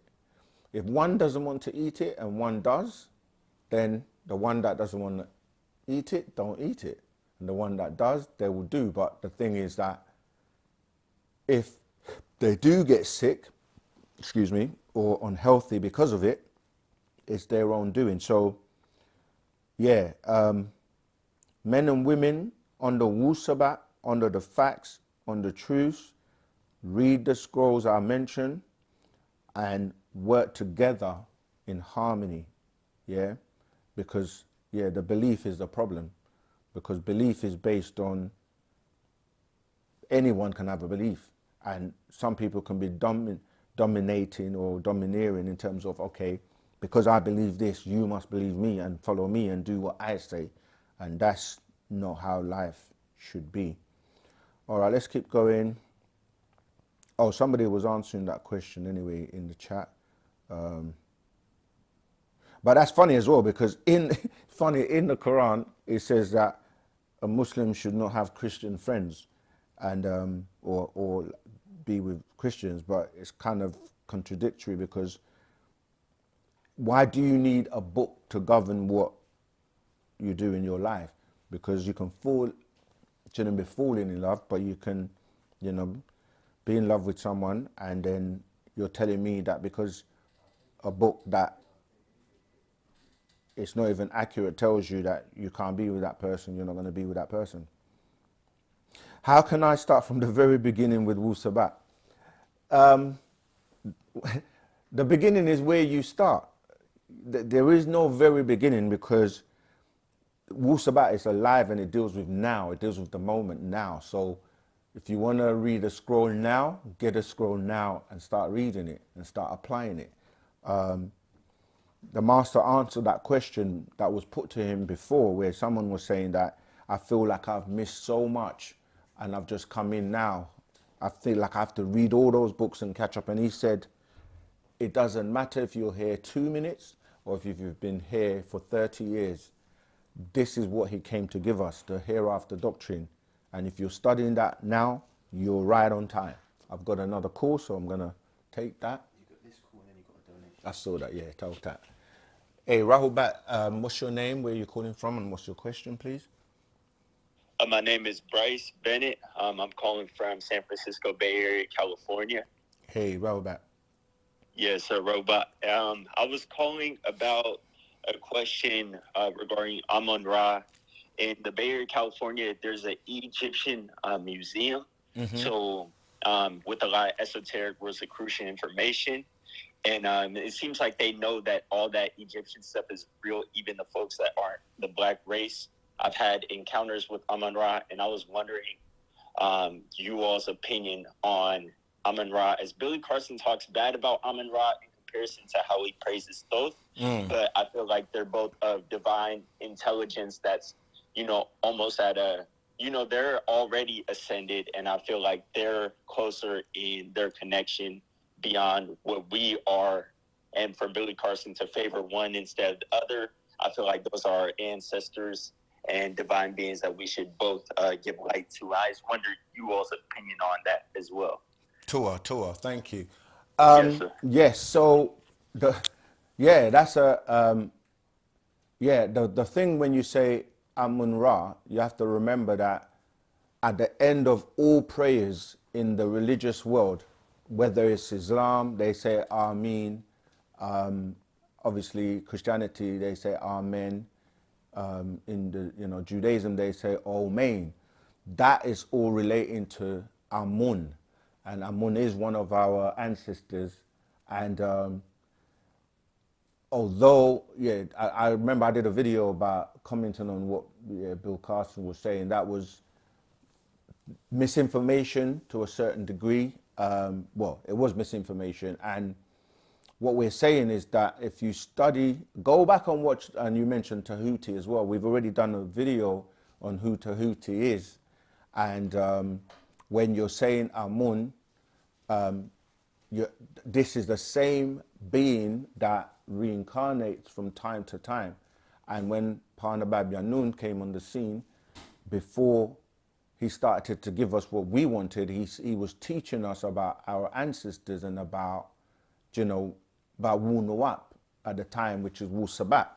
And he was known as Amun Nubi Ra'akata. Yeah. And in fact, if you get hold of this scroll that he put out called The Coming Forth by Day, which people refer to as the Book of the Dead, and you turn to the first, I think it's the first page. Yeah, there you go. You will see that picture of the translator of this scroll known as Amanubi Ra'akata.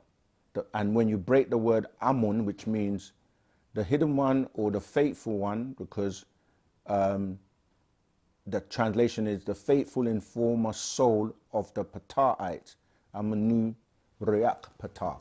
Right? So I'm saying that to say that you're right, that when you start to look at the Europeans that are in they have like the Shriners, you will see that if you look at the symbols that they wear, they will have the symbol of Amun on there.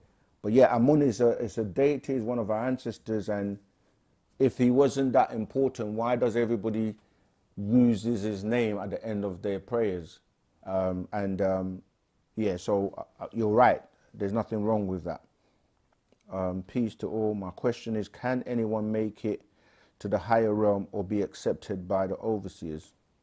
Can anyone make it? Of course, but obviously depend. We actually know people who have. One of the master's first students, right, who wrote this book called I Know This Man. This is one of the best books ever. If you haven't read this book and you haven't got this book, I would highly recommend that you get it, because the reason I'm saying that, it ties into your question, because he was one of those beings that the master told us, Abiyaya, who just when he left, he went straight. No stopping, no coming back, no having to do anything, but he just went straight. So yes, it's possible for beings to do that. And that scroll is one of the best examples of what we call divine love and how the master showed divine love. I'm not gonna do the spoiler, because you should really read that scroll for yourself, and that will help you to make it when you recognize what this being did. He walked with the master right from the beginning, until his last breath. So that will answer that question for you in the most profound way. Oh yeah, I thought I've lost it. Yeah, we thank you all for those who show love and appreciate love. I'm trying so hard not to say appreciate. We appreciate. I'm doing it now. See, I want to say tawukum, tawutat to all the people that have been showing us some love with some donations. Okay, here we go. Patasoka, is that one? Is that the one? Yeah, why did the Nataru... No, I'm saying the wrong one. Okay, cover that one. Oh, there you go. Yeah, I got it. I don't know how to pronounce your name. Is it how do you pronounce it? Would you say that? Pericles? Yeah, sorry, I'll just say Antonio because I can pronounce that one. Why did the Nataru choose to come to Earth and decide to stay?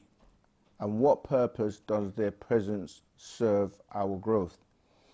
Right, so the term is Nataru now. I know we use the word Nataru because they're nature beings. They're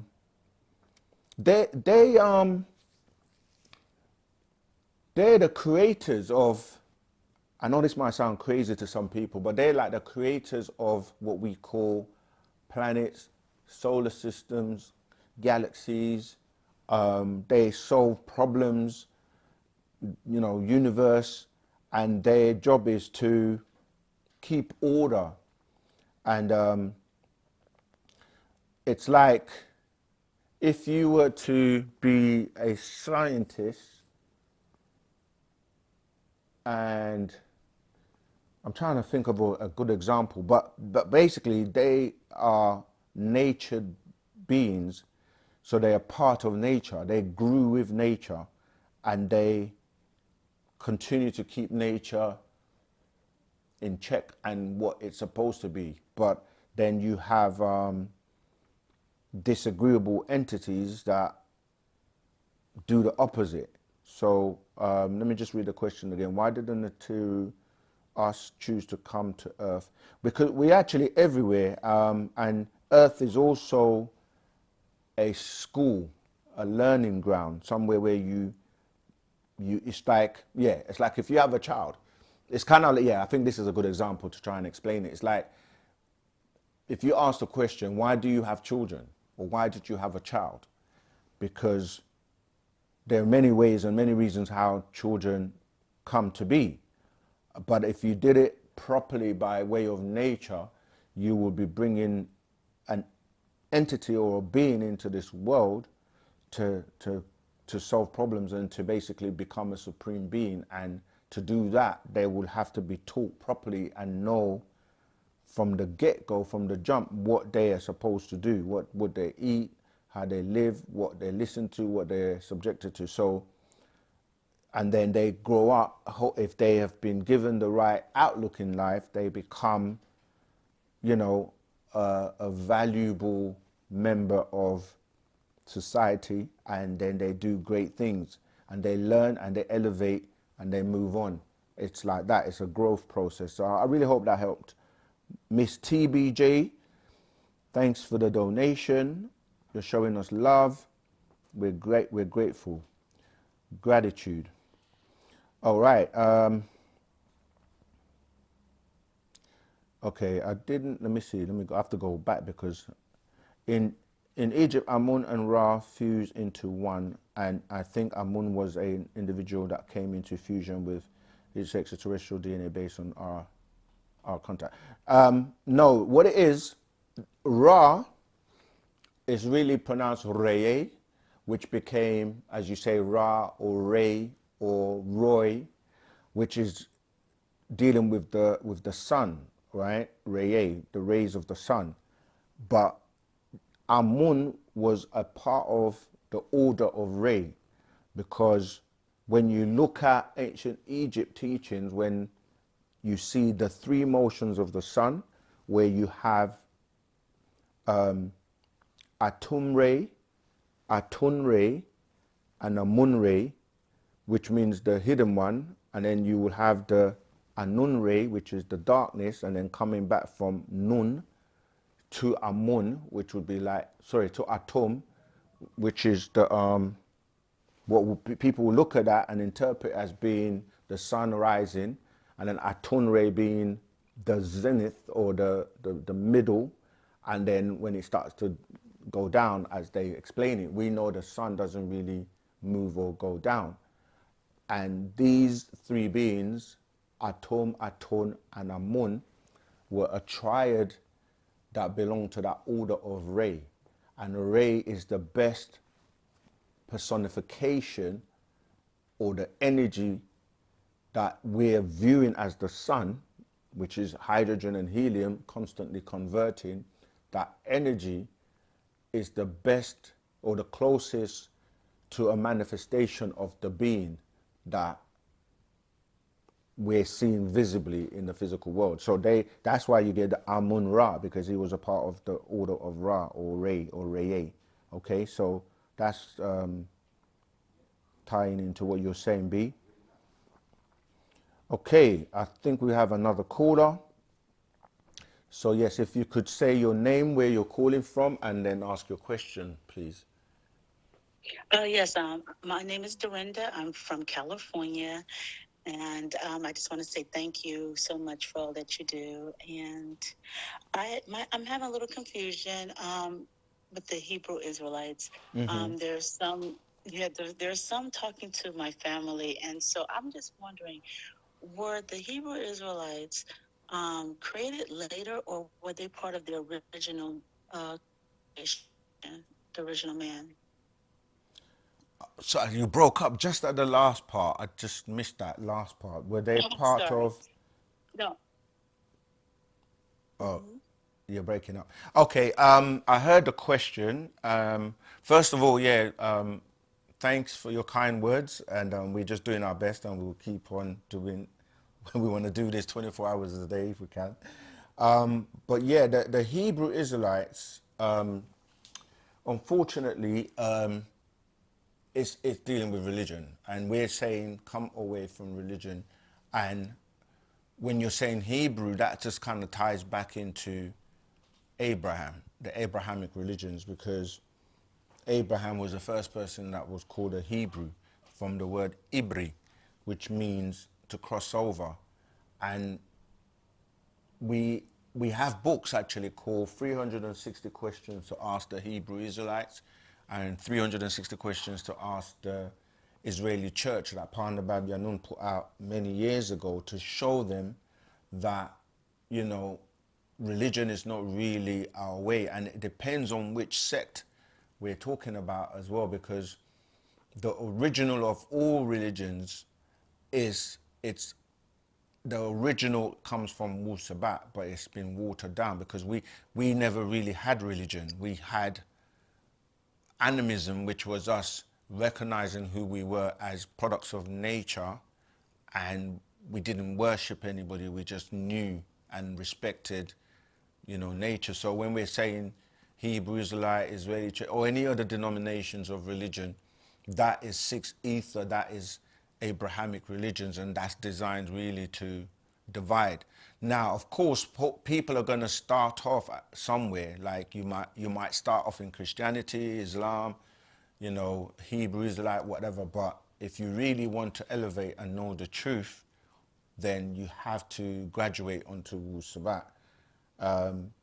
So yeah, when you say original man, I'm not entirely sure who you think is the original man, because you have God before man and mankind. Well, I was talking about like the original people on the planet before all of the other stuff happened. They were saying that the original man is the brown and black indigenous man, and they are Hebrew Israelites. So I was like, I've been listening to Wu-Sabat, and I was like, I never heard them say that before. They're not.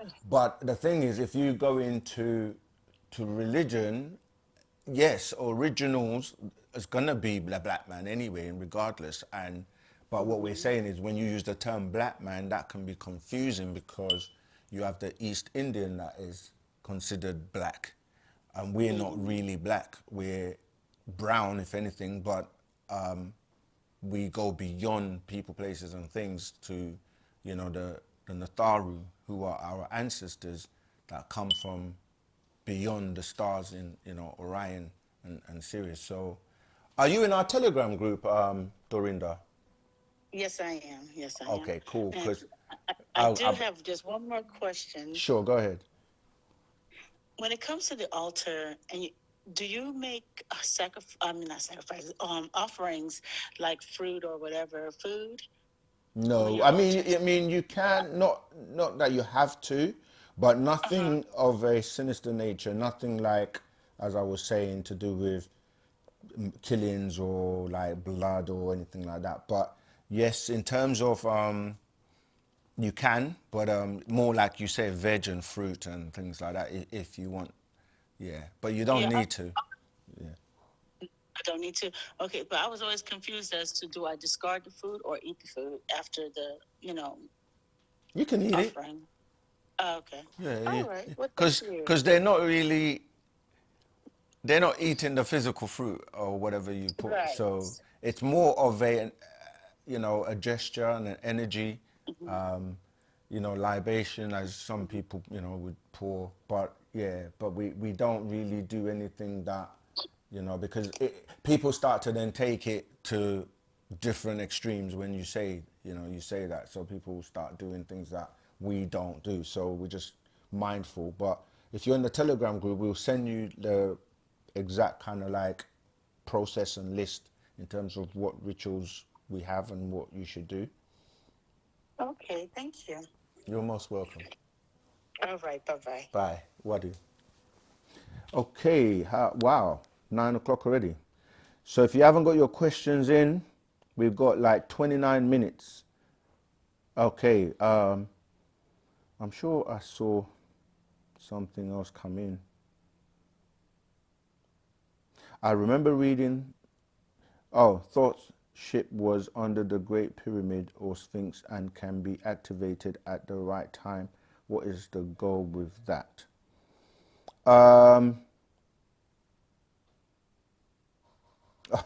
Wow, sorry, I missed a question before that. Let me go back. What religion or lifestyle are you following? Is there a book or any literature I can follow along with? This is from Cash Peden, I think. We're not a religion. The lifestyle is Wu-Sabat, or our culture is Wu-Sabat. Join the Telegram group and you will learn more. And there are over 1,000 books, because you're asking about literature. And people, I think, have posted some links for you already. So, yeah, check those out. You've mentioned many times anomalies happen in the 4th generation. Can you elaborate on that, please? Yes, so the master teacher put out the most famous book known as The Man from Planet Risk, where he was explaining about genetics and hereditary.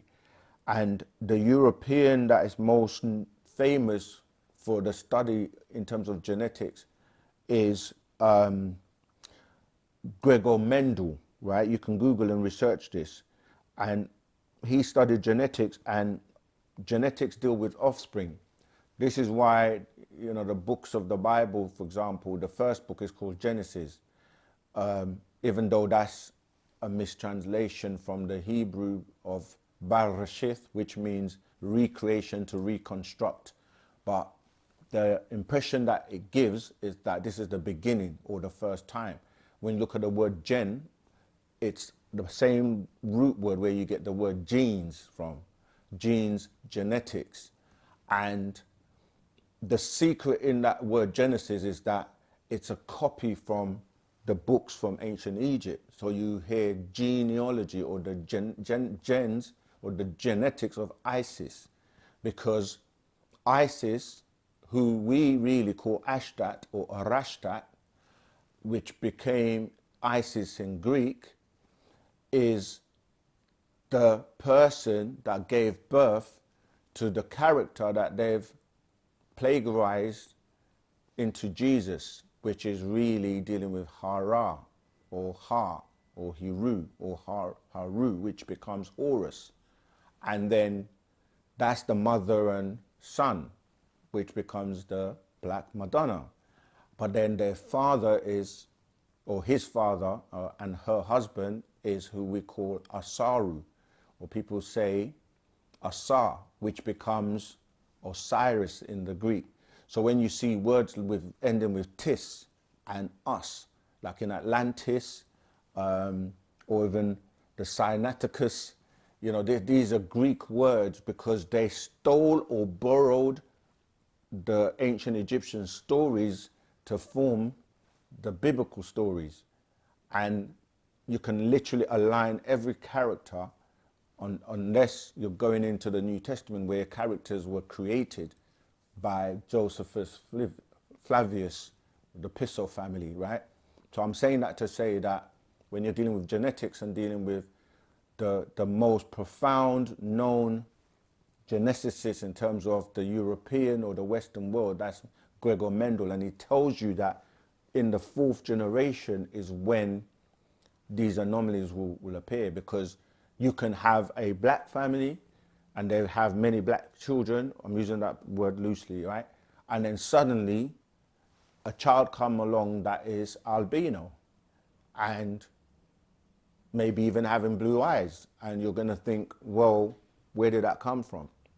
And if you were to trace the genetics going back 4 generations, this is why we have the personality chart, if you've come across it in our scrolls, where you have you at the top, who is the person that you're going to now go 4 generations down or backwards. So you would go your parents, right, which would be 1 level down, then their parents, which would be your grandparents, that's another level, and then you go 1 more down, which is your great grandparents, and then you go 1 last generation down, which is your great grandparents.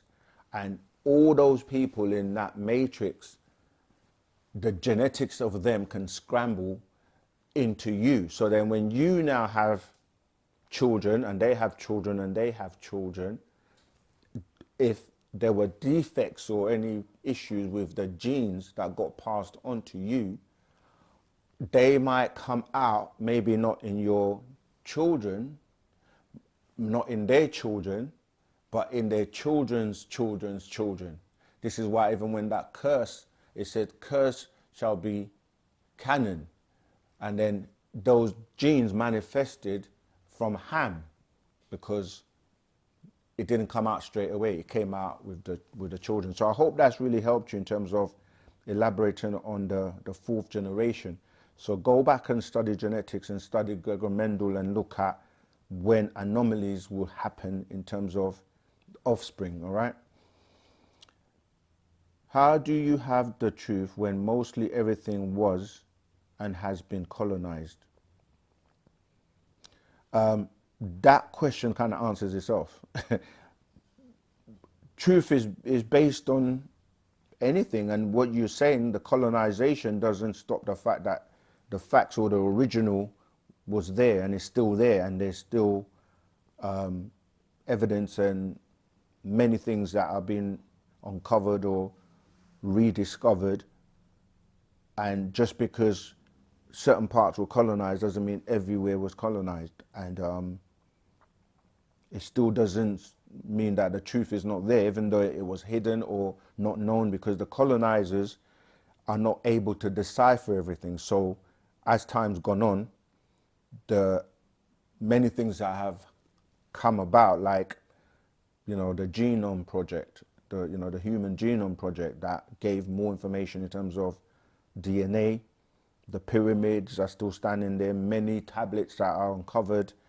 So a lot of information that has always been here is being deciphered. And the master teacher, of course, came here to give us the whole truth, because that's his job. And this time period was spoken about in many prophecies, as in what they call the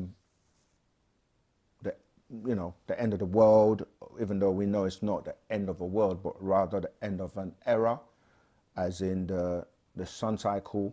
And you hear the term, when the truth comes, all false things shall perish. Everything will be revealed. You know, that's the time and period we're in. Mary Turner, my eye was open on your teaching about the different Jesus than Yeshua. Thank you. I am gaining a new perspective. Thank you, 100%. That's what the master teacher is here to do. And that's why there's a lot of confusion in religion, and people not realizing that the people they're talking about are actually their ancestors. Okay. Okay, these are people having conversations, so I'll skip that.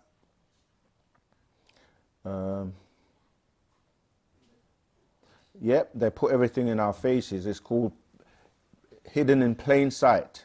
Have we got another call? No, not yet. Okay, let me carry on with the chat then.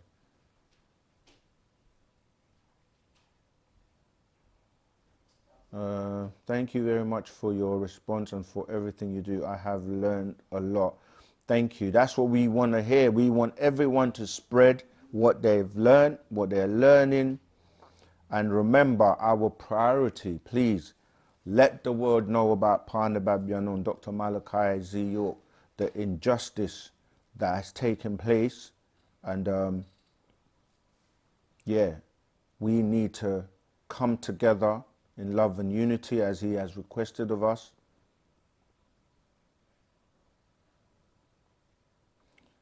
I'm trying to see what Dark is saying. I didn't say Atum is the zenith. Atun is, I don't know. Sometimes people are just having conversations, so I have to sift through to see the questions. Yeah, of course, you can always, if you're new, film yourself asking 3 questions and send it in to us. I'm sure you've seen some of the ones on YouTube already on OSM Vision. You can send your recording of your 3 questions to osmvision.wetransfer.com and we'll answer those for you. So the live will be ending soon, so if you haven't got your question in, make sure that you join our Telegram group. Also, we've already anticipated how we can best help people that are coming to Wu-Sabat for the first time. And what we did was put an online course together to give you a good orientation to Wu-Sabat. That helps you come up to speed very quickly. And again, the links are in the chat. And there is an accompanying physical book that goes along with that also, called Fast Track Your Spiritual and Conscious Journey.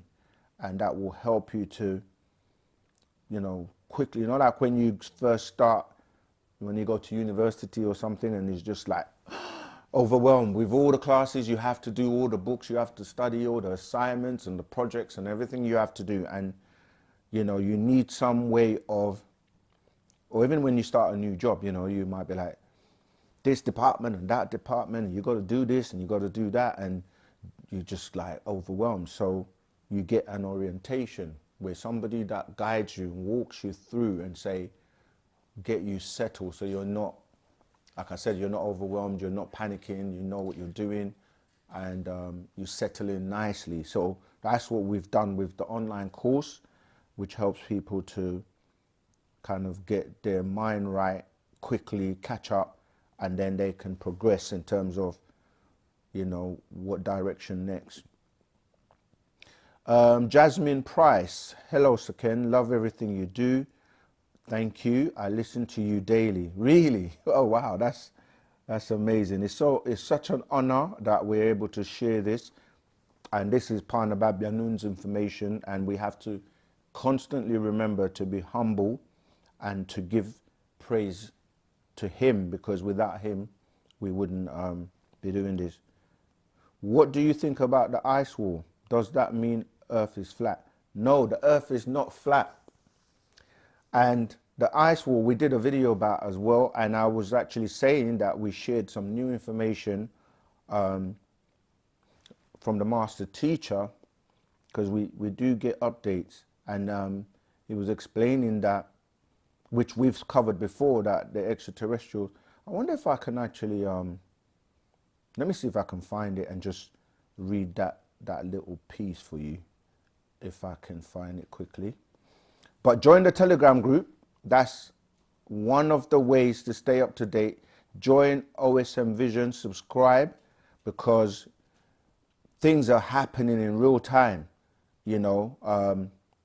I forgot to mention to my brother, and I think a sister was calling from LA, you know, the fires that are going on in Los Angeles. A lot of things are taking place. We're living in a very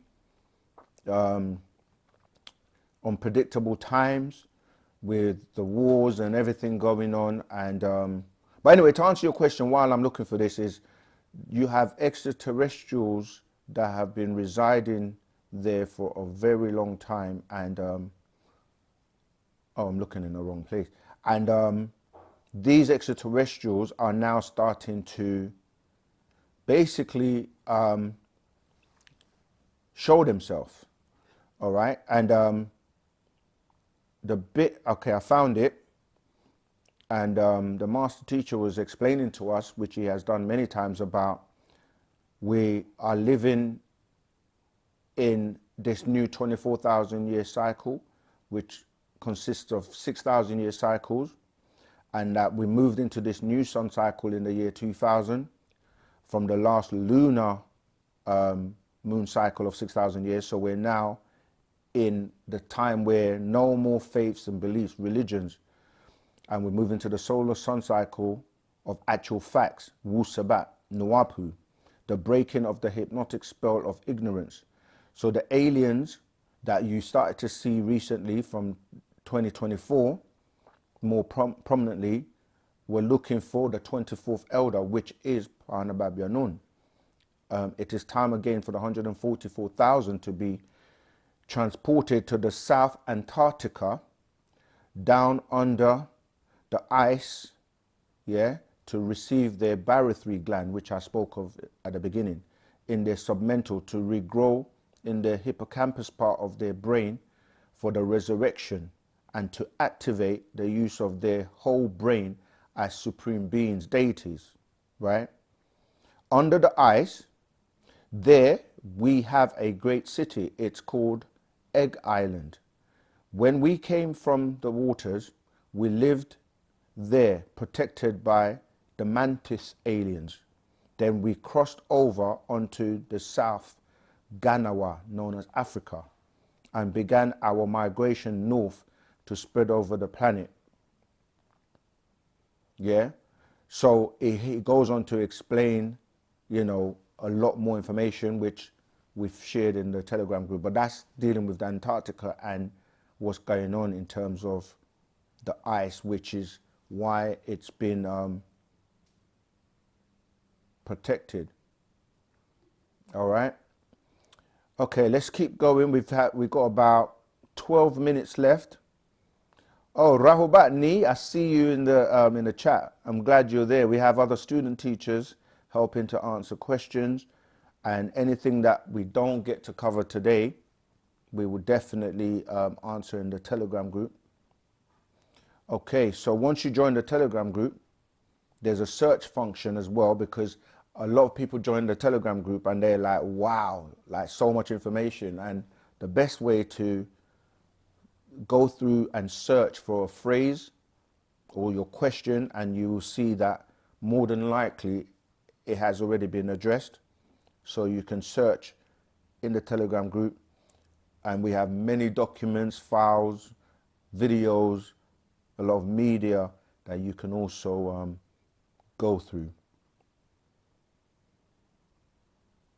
Has there ever been an attempt to burn the master teacher's books? He must be in some... Oh, yeah, many people have, but obviously he's been teaching for over 50 years. The world knows about Wu-Sabat. Wu-Sabat is out there, and you know, this cannot be extinguished. This is the future.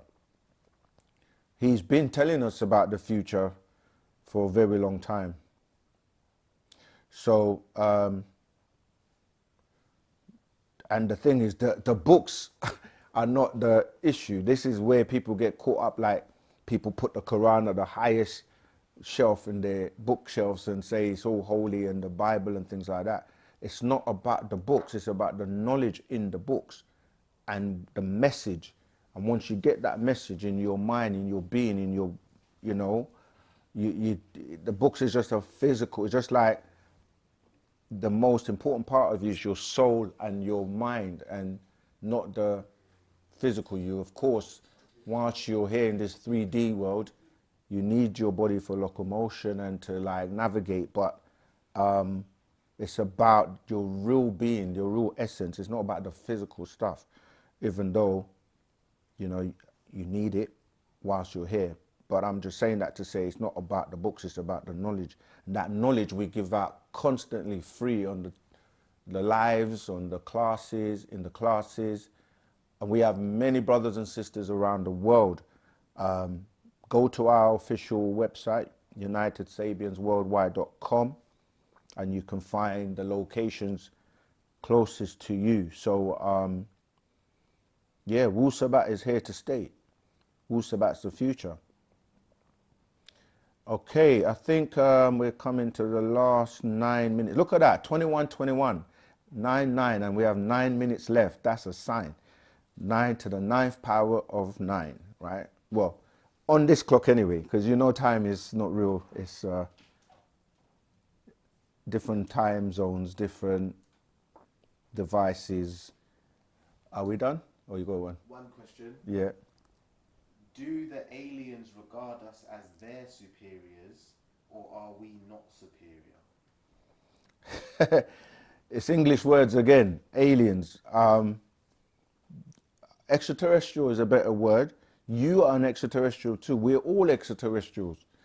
They're far superior. It depends what you're calling superior as well, because, and it depends which alien or extraterrestrial you're talking about, because some of us are more superior than some of them. So, for example, you have like greys or hybrids that don't have emotions, don't have feelings. They don't have our agility, the way we move, and you know, we have things that they want and they're studying, like emotions and, as I said, feelings, and so they're studying us because they were actually created by other beings such as the reptilians or the draconians.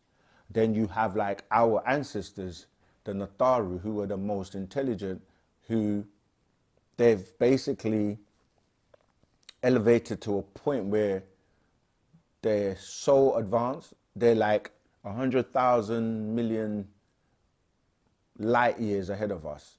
And they look at us as very primitive, and they have their barythry gland, for example, and they use their entire brain, you know, they have full potential, and we can get that too. So depending on which extraterrestrial you're looking at, some are far more intelligent than us, and there are extraterrestrials that are insects that are more smarter than us, ants, bees. So yeah, it's a matter of perspective on what you're calling superior, because a lot of people have a superiority complex as well when they think they're superior, but they're not.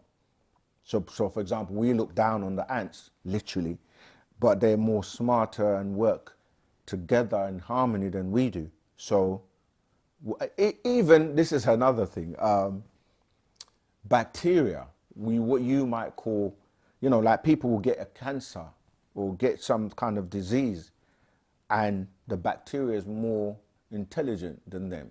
Because if it wasn't, how can it kill you and you can't find a way to cure yourself? So yes, it's a matter of perspective in terms of being superior. Okay, let's see what else we've got so we can dun, dun, dun. Okay, cover that. Oh, I saw a question that I wanted to answer, but I got distracted. Let me see if I can find it. If anybody wants to call in. Okay, David Watson, that's a good question. Can you define truth? What is truth? What, in a sense, what determines truth? Truth is evidence, yeah? So you want to establish something as truth, you have to base it on evidence, reasoning, and experience. And you don't have to use all three. You can use one or two or three or different combinations or permutations of the three, because some things you will never maybe be able to experience. So in that case, you have to use reason or the evidence that's available. Because when you go to court or you're accused of something, the law will say you have to provide evidence. You can't just accuse somebody and somebody gets sentenced, imprisoned, incarcerated based on belief, based on lies, based on conjecture. And this is what's happening. Many people are incarcerated due to injustice because of someone accusing them and that they don't provide the evidence. And it all also ties into racism. And, you know, some people have an ulterior motive. And so, yes, when you say truth, truth is based on without a shadow of a doubt. So when you go to court, you say, I swear to tell the truth, the whole truth, and nothing but the truth. You see? But people can tell half-truths, not the whole truth. And they can mix it with lies. So you say things like, in lies the truth. So it's a contradiction. It's like also saying science fiction. The science part is dealing with proving things, facts, substantiating things. Then you add fiction to it, which throws it off. It's like fiction is based on lies. So how can you say something is science fiction? Because now you're mixing up truth with falsehood, whereas science deals with facts. It may be that it's the facts for now. That's the difference between facts and actual facts. Our scrolls are called actual fact. The difference between a fact and an actual fact is that the actual fact is current right now. And you may have a fact that may have been considered a fact based on the knowledge available at the time.